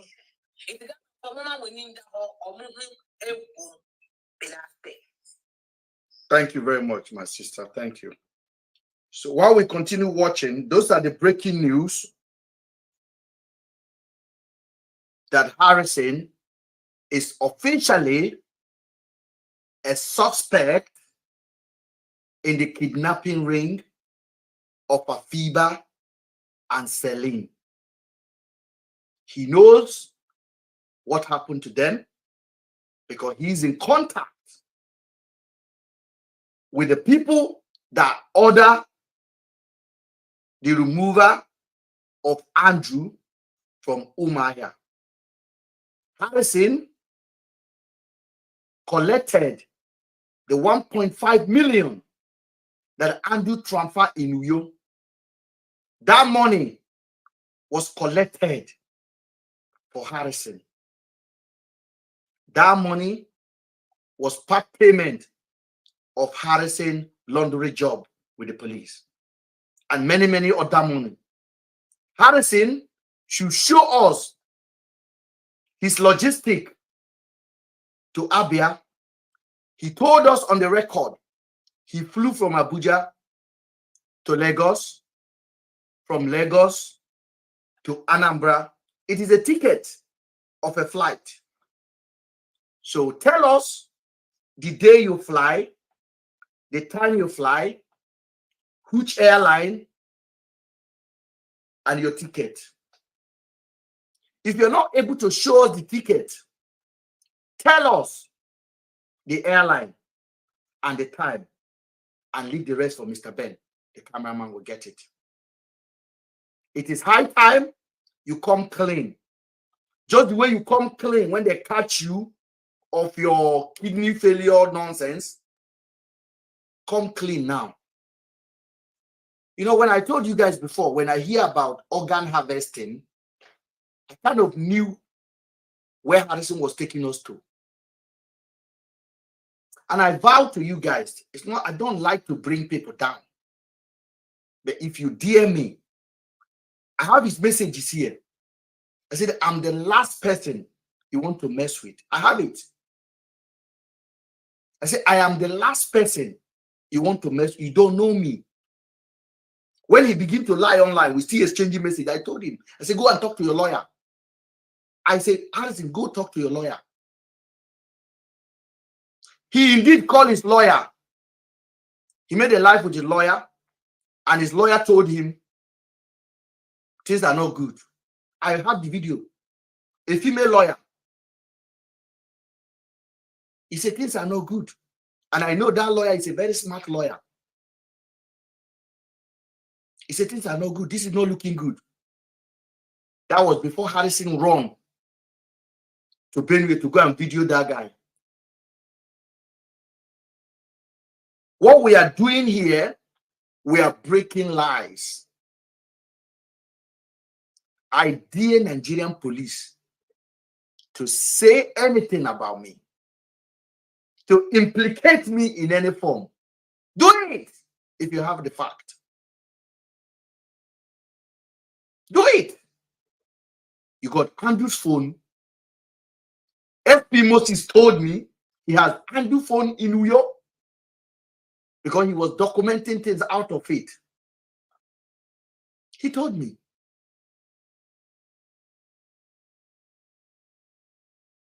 He said I was taking pictures and I was using photocopy machine because what are you guys doing in New York? It's one of these explanations. And they did that for 2 days.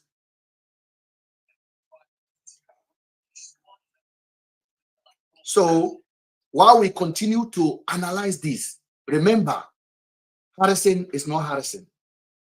Harrison Guamunushu is a laundryman for the evil and bad egg police. IGO police did not send these people.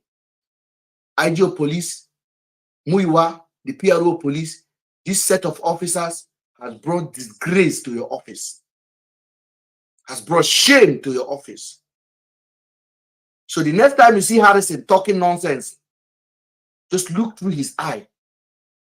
Even through TV, through phone, you will see the truth. And I give you the Spirit of God, the Spirit of discernment to find out who Harrison is without even asking a question. You will see through him. And come back, the same Spirit follow you to come and see through me. And the Spirit that lives in a man will give you the real answer of who is real or who is phony. Let's go, guys.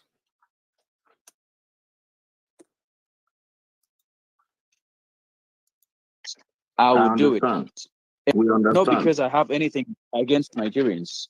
I don't have nothing against them. I have a lot of Nigerian friends. And I said that to my friends before I came to the live.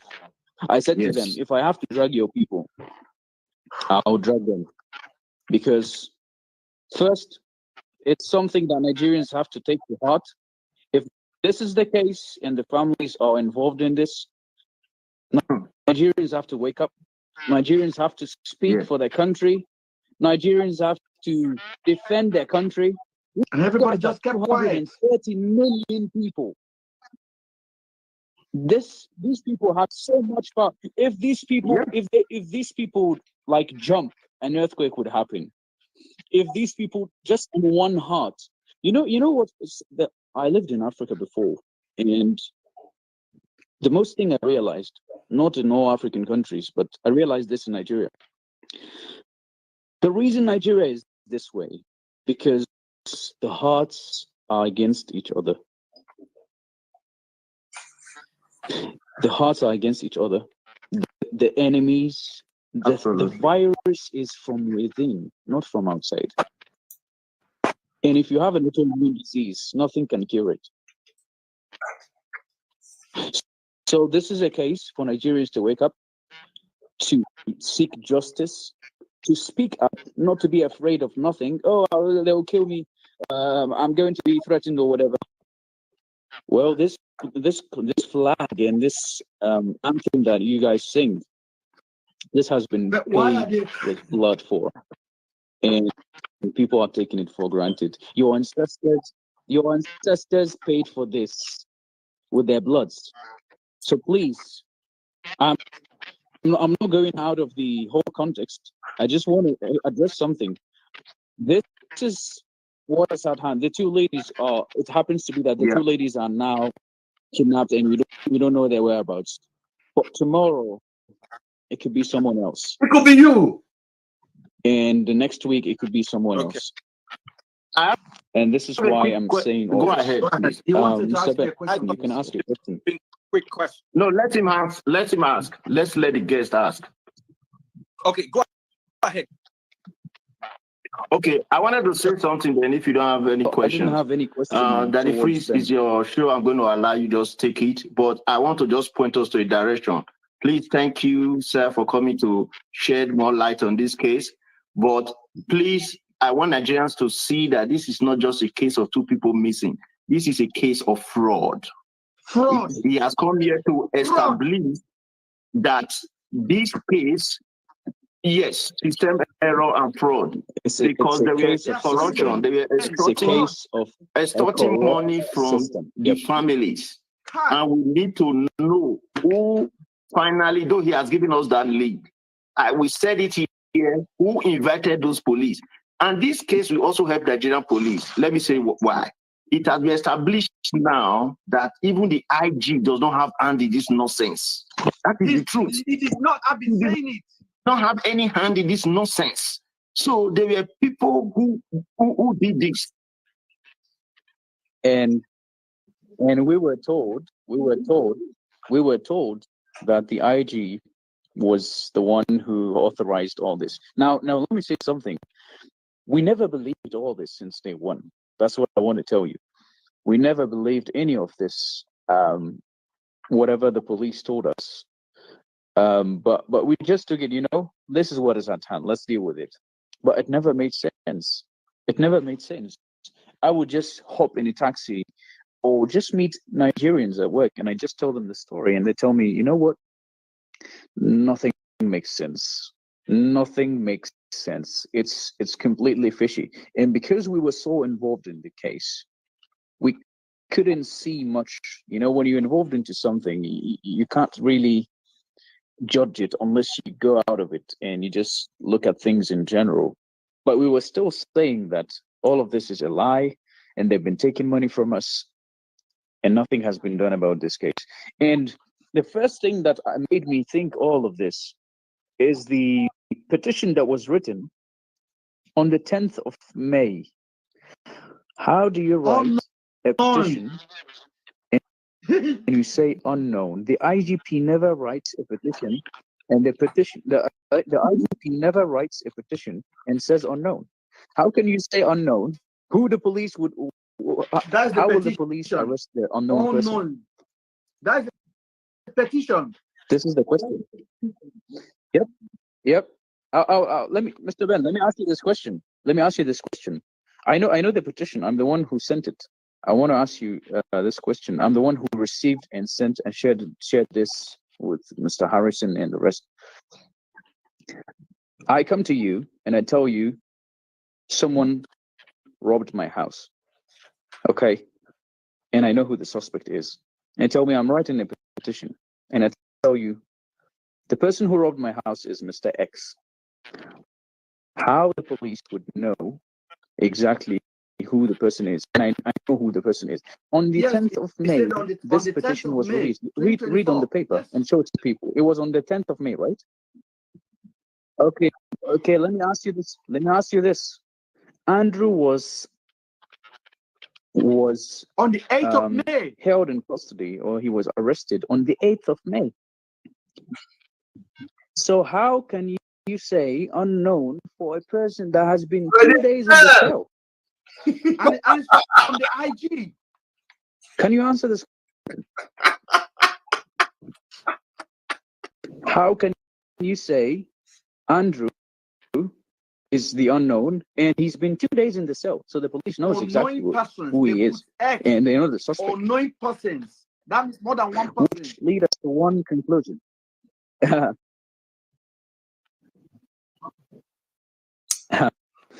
Which lead us to one conclusion, which is myself suspecting the people I came on the live with just added to. I suspected two people. It was Afiba's friend and her boyfriend. She knew about the case. She's the one who fled. She's the one who threatened me when I said these things. And her boyfriend. Did you guys hear that? I hope we are hearing that, please, guys. But that's on TikTok. Please tap the screen for me. Please tap the screen. Don't let us our screen sleep, please. We have 70 something, 80 now, going to 90. Please tap the screen for us so that it will stay alive, because we are long on TikTok. TikTok will think this guy just turned it on and left. But just imagine that the man said my first suspect is Blessing and her boyfriend. What more do we want? Now, I have seen so many evidence that I can now officially again inform Nigerians that Harrison and Blessing knows each other. They communicate, not just before we posted the picture. If you remember, after this day, we begin to ask for Blessing picture. I did not have Blessing picture. Harrison never talked about Blessing. But before this day, Harrison met Blessing in Abuja. Harrison knows Blessing. Harrison has Blessing's phone number. But here we are, that Blessing is disappeared from the scene. The husband of the victim said, my suspect is Blessing. And the charity worker, the humanitarian laundryman as a man, have Blessing phone number in his pocket. Have Tony's phone number in his pocket. Could not go offline and say, hello, Tony. I didn't know Blessing is your suspect too. I know where she is. I have this information. No. When we posted Blessing, Because I am the first person that posted blessing. And I'm proud to do that. The cameraman will find anything out. The cameraman will go to any length to find anything out. I posted blessing on my page. And I asked people to tell Harrison to post. Up to today, Harrison have no post one blessing picture. So we begin to talk about blessing. Harrison came out and said, hey, blessing, reach out to me yesterday. We are going to have an interview tomorrow. How far with the interview? When I see the interview, when I see the confused man called Mr. Potato, came on live and say, if they ask Ben to show the way to catch the owner, the people that did this, Ben is not showing. Mr. Potato, you are a disgrace. I don't lie to you. The man you are calling a hero now that you are working hand, that you came to defend his character and say you pull off his file, he's a good man that is working for the good people of Nigeria. Mr. Potato, what did they get against you? That you can't speak the truth and damn the consequence. Is it the follower they are giving you? All those followers, they hold you. You can never be yourself between those followers.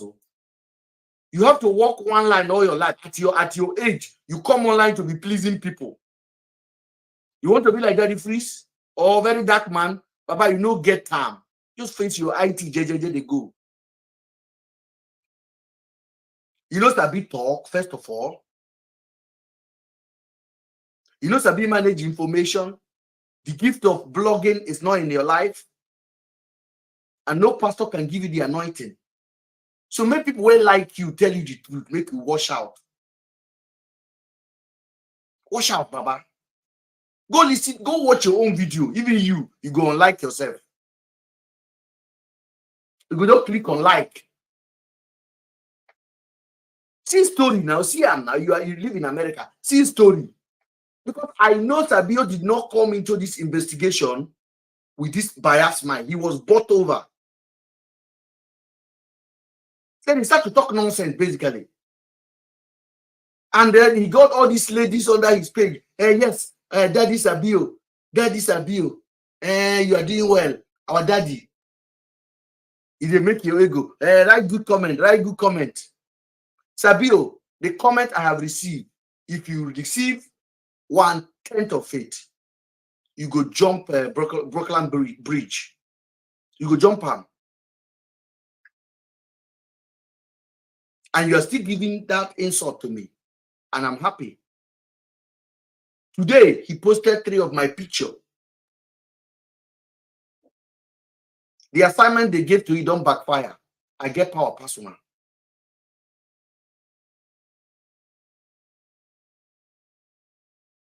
See as you disgrace yourself with Kemi.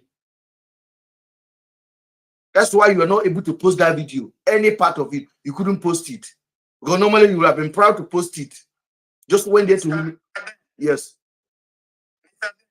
Go ahead. Someone on Sabio's line, the person claims that you were also at the location when Afiba and Celine were in Andrew's house. And Sabio is only saying definitely, probably you were there.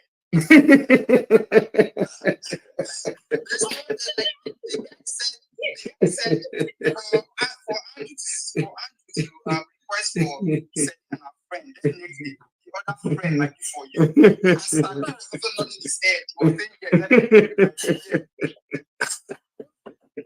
Are you joking? Are you joking? Are you joking? You're joking, right?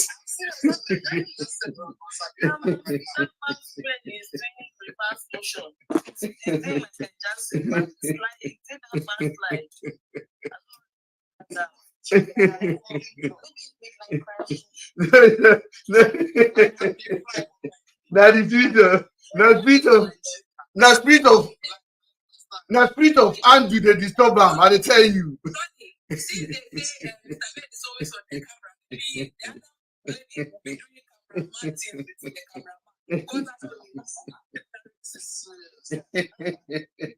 I better make on a screenshot.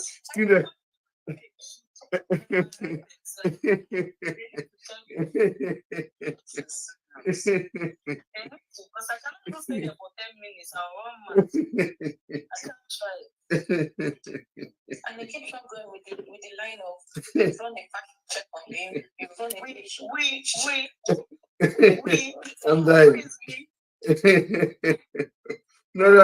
So that one, come there. for this one. I think everybody their own opinion, but just spreading the false narrative and all that is what is not. No, the funny thing is this. No, the funny thing is this. As that man said it, there are people under the comment that want to say something, they can't. They will just like, hey, yes, yeah, Mr. Ben is there.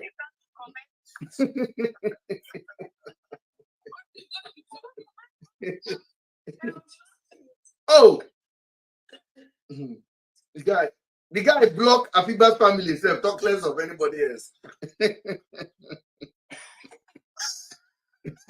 Oh, you don't know? The guy will block he block Afiba's family. Just all one comment to he blocked them.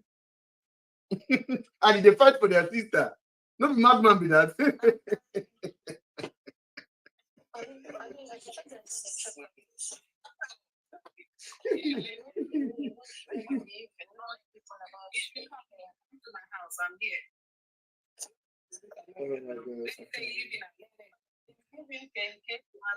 I'm out. Savio want to kill me. I swear to God. Can you imagine Savio run to our life to come and comment and run back to start his life?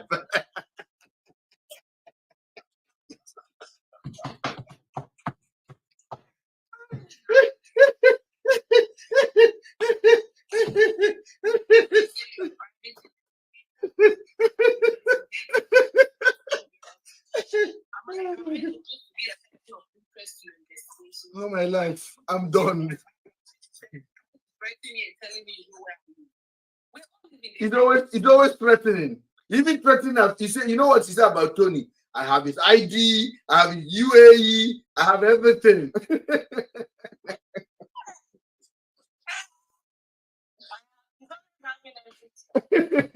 Oh my God, I'm done. Jesus.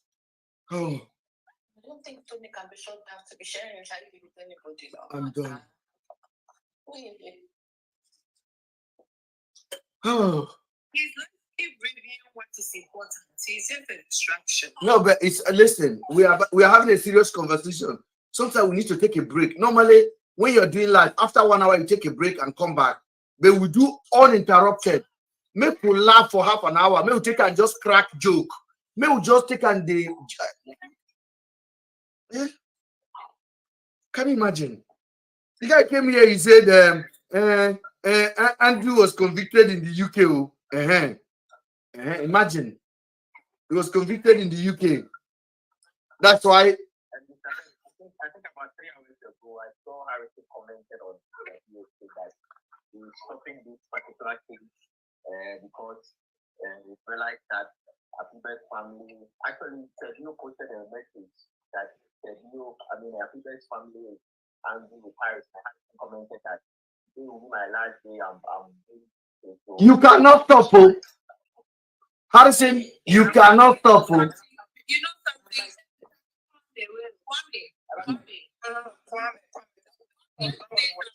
Okay, that post was really unwarranted. It was really unnecessary. This post had warranted people to actually abuse this victim's family with insults.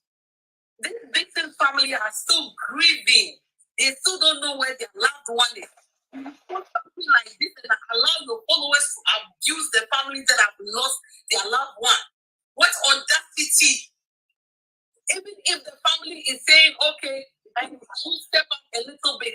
If it's not for you to get your cloud chasing, why would you post something like this? Let me a little sense, a little compassion. The family reserve the right. They are right. They are not the family reserve the right at all times to decide who they want to work with.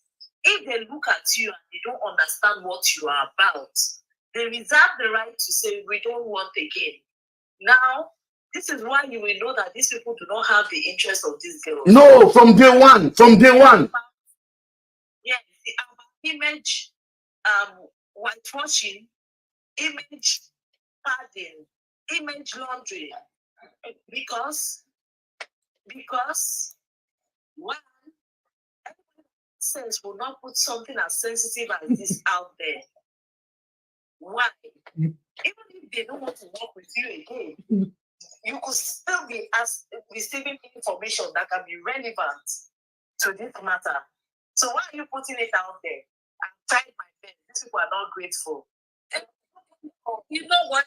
What even annoys me is the fact that before he even posted that, he said, Harrison, what will you show the family you at this point will have to come and answer for yourself. Harrison is the comment section saying he's taking his answer. Okay, they say come and answer. You cannot carry loads from somebody's house and take your hands. Harrison, you cannot go until you tell us where you find the body from, which market you buy them, whose person is that. You cannot go until you tell Nigerians how much you stole from Andrew's house, how much goods you steal. You cannot continue with another victim again. No, it's over. Harrison, you must tell Nigerians why you go collect the money and what is the other man doing in your pocket. You must tell Nigerians so. Harrison, if you don't remove your human rights nonsense come for, you will ban that everything. You will remove everything. You are a fraud. You are a kidnapper. To understand this, we are not here to stop anybody with good intention. Sabio has no good. No, my sister. No, Mr. Okay. I'm just saying that we are not here to stop anybody with good intentions for this. Okay. We are all on the same wagon, advocating for the sake of these girls for us to find these girls. Because the whole platform we have advocating what is going on. Information, we have to go there and ask the right people the questions. So if something is going wrong, I don't know why this thing he posted really, I feel so bad for the family. Like I feel really hurt. Because some of the comments that are being directed to this family not lost a loved one. If it's not for your personal interests, why would you do that? See, let me tell you, I have told you before, the supporter he has, they are all brainwashed. They have no interest. If they listen, it was Harrison that came out and said Afiba was married. Afiba is married. Afiba came for 3. Afiba came to this. It was Harrison, not me. So Harrison all along has been walking behind the curtain to bury this case. What you are seeing today is a full-blown, just a test of what you are about to see. It's a test, but you couldn't have. It's just a time bomb, basically. It's going to happen. There is no way it's not going to happen. It has happened in secret. It's going to happen now. Harrison is going to weaponize all his followers against Afiba's family, against Celine family. You will see. Me, I'm telling you now. You watch and see. Nigerians will know who is real, who is fake. They should be ready. I pray to God that God will open the eyes of these families for them to see who wants the best for their daughter. Who wants I'm sure they have. I pray God will open their eyes. They have. But I'm really hurt this night by seeing this thing. You will see more, my sister. You will see more. Why would you instigate something like this for family?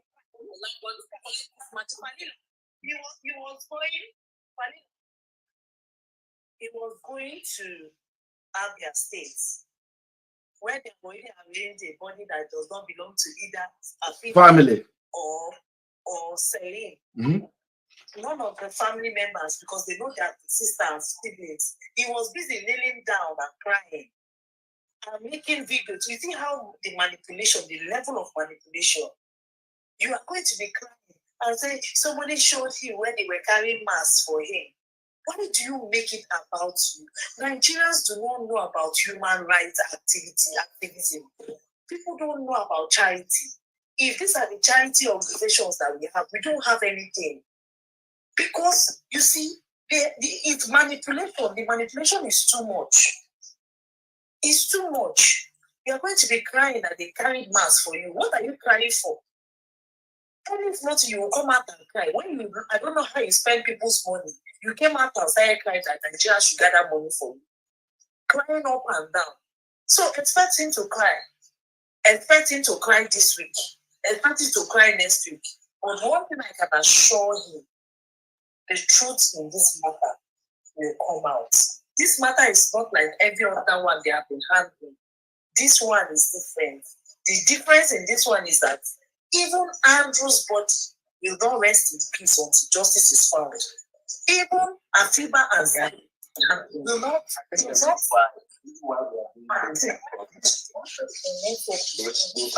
blackened the campaign to the show that they portray him as a devil out of every Nigerian. When you go to the comments, they are saying, why are they not convicting Mr. Ben? Why are they not doing this to Mr. Ben? Blah blah blah. It's because they have nothing on this man sitting there as we watch.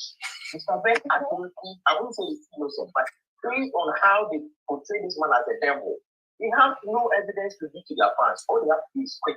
They have nothing else to give to their fans.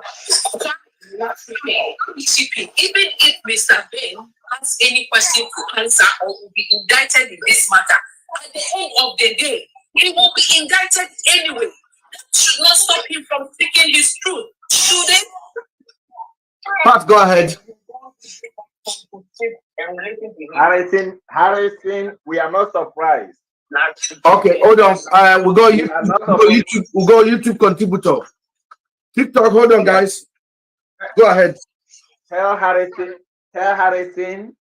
that we are not surprised that he will want to state that he's no longer interested in the case.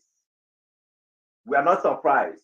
We know that it will get to this point because all along the interest of the girls has never been his priority. He is a culprit. His fear now is that he doesn't want to be talking to them. So because people are not scrutinizing what he is saying, so he cannot say anything again, knowing that people will question what he's saying. You've been able to open the eyes of this family to see him from another angle. So that is why he's trying to hide away from. People should not get upset with whatever he says. We are not surprised. That is what naturally he's supposed to do. The next thing he will do is to confess. He has to confess. He has to confess his involvement because he has been doing every other thing and it's been working for him. But this very one, this is my first time of being involved in something that has to do with social media this much. I cannot hold it. It's affecting me. I don't know how every other person is feeling, but I feel like these people were too close to me because the whole situation is just very obvious. We are here talking simply because the police has refused to do their job. Everything is very clear. It's just few questions, and it will lead to the root of this. Just few questions we ask now. They're all breaking down. Just few questions. And one good thing is that even the Harrison himself, he's not good at what he's doing because everything shows. Everything shows. Imagine that he's going to interview the people who he claimed that shot Andrew, and he did not know that he's not supposed to have. I don't know how God exposed him, and the people they are telling him, "No, we never shoot ourselves with Andrew's gun." This is policemen shot me on my leg. I don't know what was going on. The man was saying it, and even the policeman tried to coerce the man to say something different, but the guy stood his ground. I never see anybody's gun. I never know what's going on. I was just going my way, and police shot me on my feet. And he said, "It's four police." He said 4 men, four people are standing in Mufti, and one of them do you still recall in one of his videos, he said he wrote petition, he did not know that Blessing has written petition. Yeah. In one of his videos, he said he wrote petition and he didn't know that Blessing had already written her own petition. And now he removed himself from the petition aspect. I don't know if you see what's going on. He's no longer part of the people that wrote petition. Are you getting it? In one video, I watched him where he said, I wrote a petition, but I did not know that Blessing was also writing her own petition in one of the interviews. So everything that he does catches up with him. It's just that people are so myopic that they don't see beyond their nose. And because I don't see a reason why somebody will not know that for somebody to go and look for a body to cover up people who are missing, this person would have done something. I don't know. You don't need a lawyer to use your brain that somebody is going to look for a body to cover up for people who are missing. A whole body. And you are telling me the person did not know the whereabouts of these people? How does he know? Who else would do that? And for Blessing, your friends are missing. You have social media account, and this social media account is where every other person comes out to cry. And you said you're afraid of police. You have your social media, account where you would have used if you didn't want to go to police. You say, "Hey friends, I don't know who will go for me, who will help out, who knows somebody." And two of my friends, I got a message, just writing it, posting it. But instead of doing this, she deleted her account. She was covering something. It's very obvious. You don't need a soothsayer to tell you. You don't need anybody to tell you. It's just obvious. We are just talking and talking and talking, which is not bad. What we are doing is very good, so that by the time police will wake up to tell us their story, they will want to answer some of these questions we are raising. But then, if we have police that is working, all this what we are saying, we will not be saying it like, wasting so much time trying to go through all this one after the other. Police have all this information. It's just a click. They know everything. But coming out to tell the world, this is what happened. How many weeks? And for people who were asking you, why didn't you tell the police? Then use your platform now, turn it around again, and ask the people. Now that the whole Nigeria, everybody had told police about this case, what have they done after 4 weeks? What have the police done? Okay. When everybody told police, everybody is talking about this case. What has police done about this case after 4 weeks? Maybe this is. Thank you so much, Pat. So we're going to be rounding up now. It's 3 hours on the dot, and over 3 hours since we've been talking here. We would like to thank you guys for joining. It has been a very productive evening. Anybody want to have a contribution from TikTok before we move?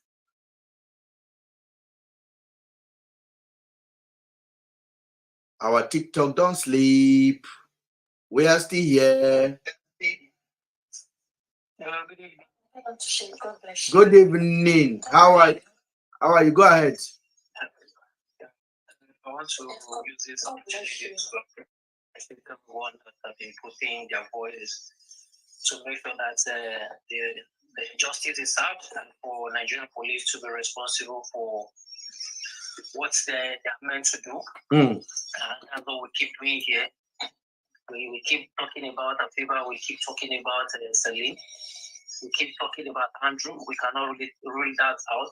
He still remains an innocent person. Unless somebody else wants to say something that is not right. So that point in time, he was still an innocent person. He was only alleged or accused of something. He was supposed to answer that. So we still talk about that, because an injustice to one, an injustice to all. Yeah. The reality is that we have brothers in police, we have fathers in police, but we cannot continue in this trend. We have friends in police, we cannot continue in this trend. We cannot be using this kind of weapon to fight ourselves. So police need to wake up. they owe us explanation on issues like this. Whenever an investigation is going on, we deserve to get an update to know that yes, they can't keep mute and claiming as if they are working. This is the situation around this. This is what we have done. This is where possible. There are things that they need to say in the public. There are things that they don't need to say. Yes, we are not ignorant. We are not if Nigeria is maybe not up to the Western world, but we know some few things. So if there are things that they need to tell us that everybody knows, that's okay. So far, they need to come out. And there are so much connections around the activities of Harrison on this. He has to come and explain things. This is the connection we are linking to Harrison now. As you say so, yes. It is important for our audience to know. If you can mute yourself, please. Let me just say this so that our other panel from other side can hear us. This is what I will say to Harrison. This is the connection. Harrison got involved in this case on 22nd, officially posting of May. On 22nd of May. When Harrison got involved, Andrew was already in prison. Okay. Now, Harrison identified the body in New York, Andrew's body. Harrison confirmed to the whole nation that he sent his staff to go and identify Andrew.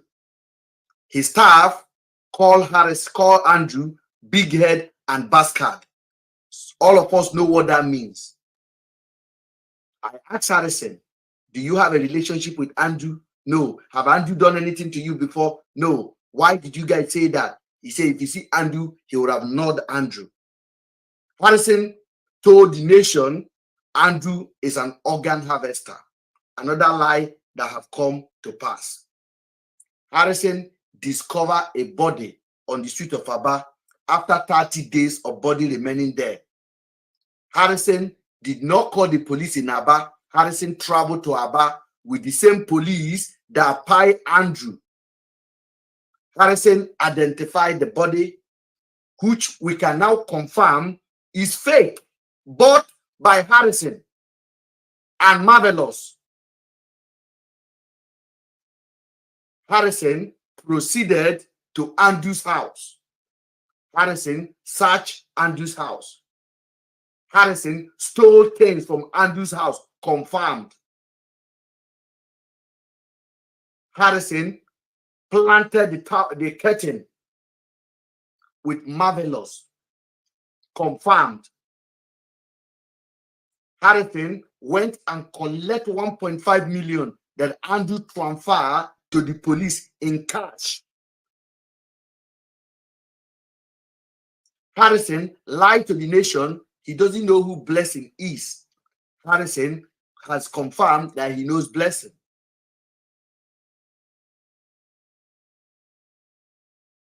Harrison returned back to Andrew's house and removed all the property in Andrew's house. Harrison told us the police asked him to do that. I mean, he removed everything from Andrew's house, including matches, and they loaded it in a lorry and moved. Harrison wanted to give the body to Celine family and give body to Afiba's family. I said, no, Harrison, you are lying. Because from the first night you came under the freeze, you lied about the logistics of the police, how they moved Andrew. Because I was privileged to know, because Andrew told me his joining plan with the police. Harrison, you are a fraud. You know exactly who you are working for. Harrison, you know Darlington. Harrison, Afiba's husband said, my suspect is Blessing and her boyfriend Darlington. Harrison, you have refused to post Blessing on your page. When you had that interview with Blessing, it was arranged.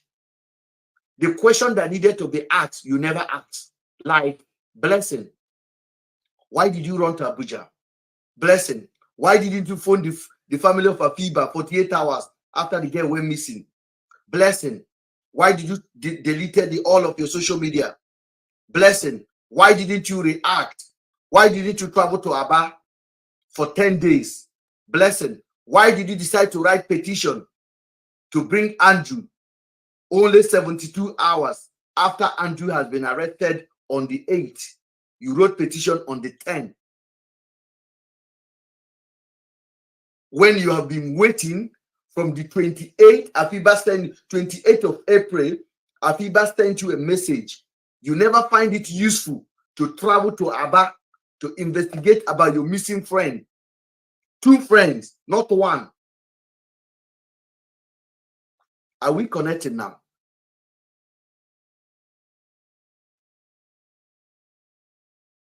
You guys wanted to say Mr. Ben knows everything. Let us blame Mr. Ben. So if I did not have my platform or power, now so when I go the light to go, turn that way go choke on, then they cook them for Sambisa Forest. We don't catch you. Harrison, you are not going anywhere. You are staying put. You will explain, you will confess to Nigerians what you know. All the money transaction, you will say it to Nigerians.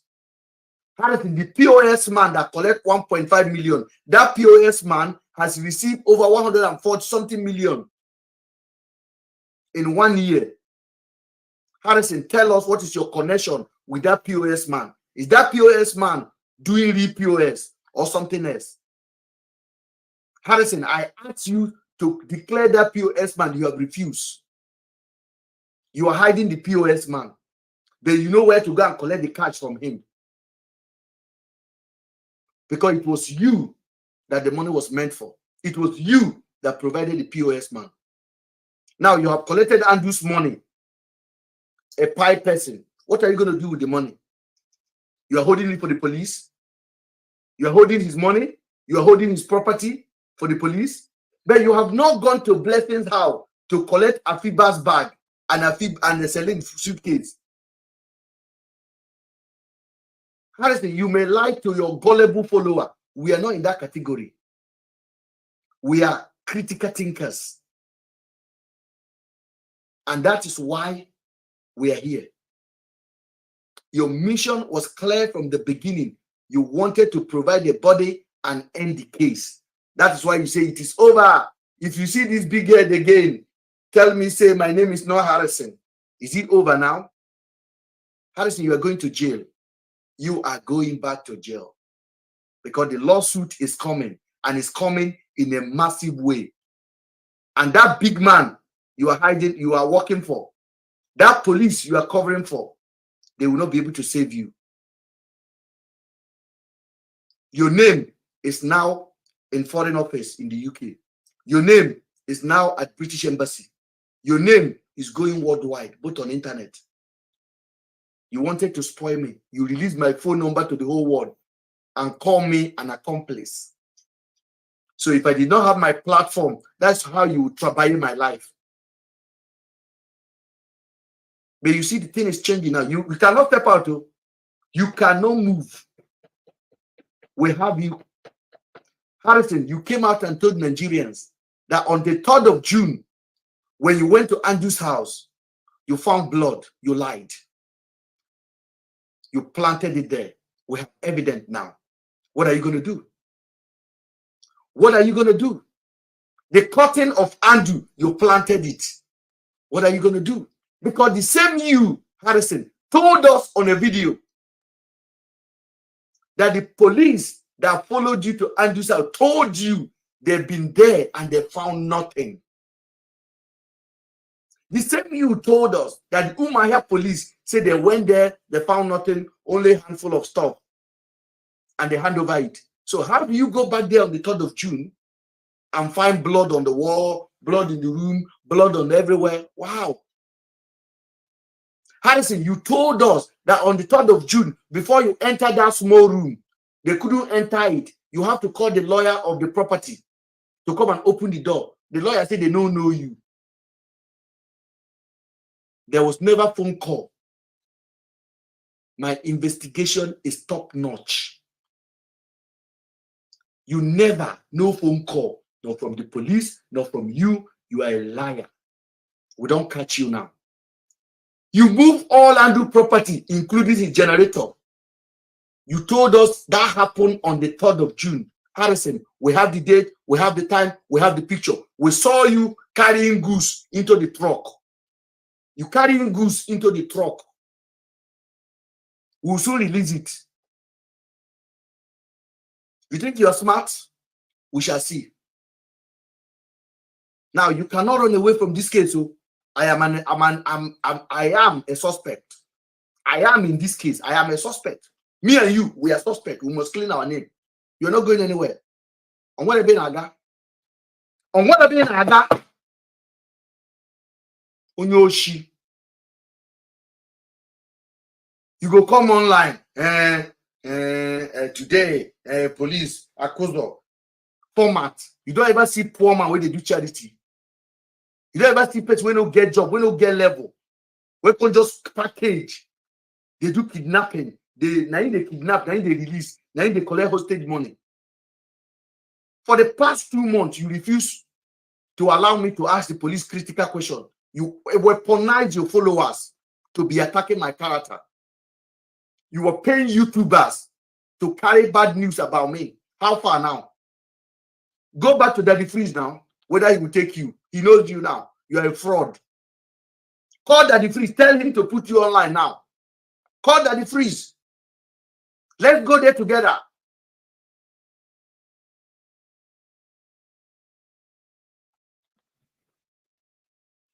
Mr. Ben, let me take this opportunity to say this. This is not a fight of position.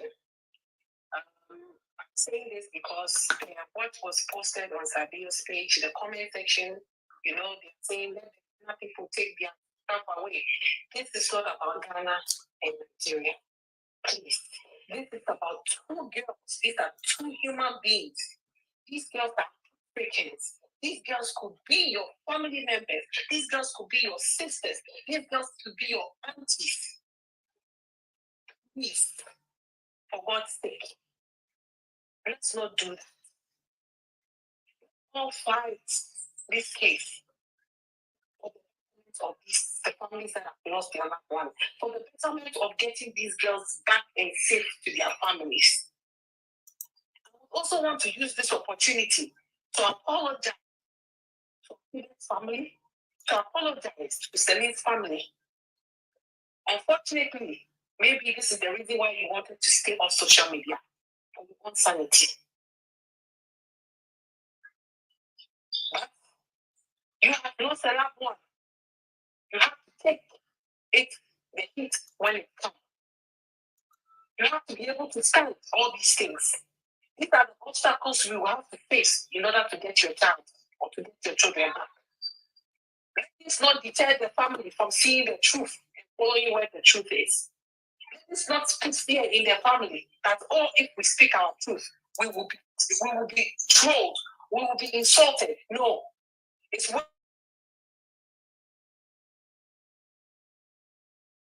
being insulted and the right answer for this situation than to sit back with fear and not approach this issue.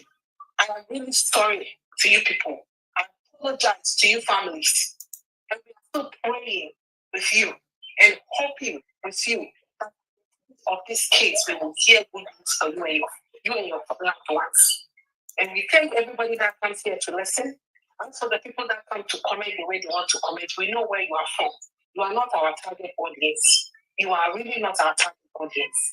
So we thank everybody, especially my people from Ghana that come in here to listen. May God be with all of us. Thank you so much. And our people on YouTube, I want to thank you guys for joining. Yeah, go ahead, sir. Go ahead, please. I want to say some things before I log out. There's this proverb in Ghanaian language which says, "You do not throw the key into the forest during the daytime, and light up in the night to search for the key. You do not throw a key into the forest in daytime and light up in the night to search for the key. What I'm saying is because if indeed Harrison, investigators, the police, if they really wanted to find out if Afiba and Celine are either alive or not, the moment Andrew was kidnapped was when the key to this case should have been exposed, either by coercion, by persuasion. They should have found out where the girls were right when Andrew was kidnapped, was arrested. But unfortunately, he was pied. And up to now, we do not know who pied Andrew. The police are denying it. The vigilante group that Harrison went to interview are also denying it. Andrew is a criminal, the most wanted criminal in Nigeria. Whoever in court pied Andrew, hero. Why is everybody running away from being called a hero? A hero should stand up, and I'm sure Nigeria will applaud that hero that pied Andrew, and that hero will answer some questions.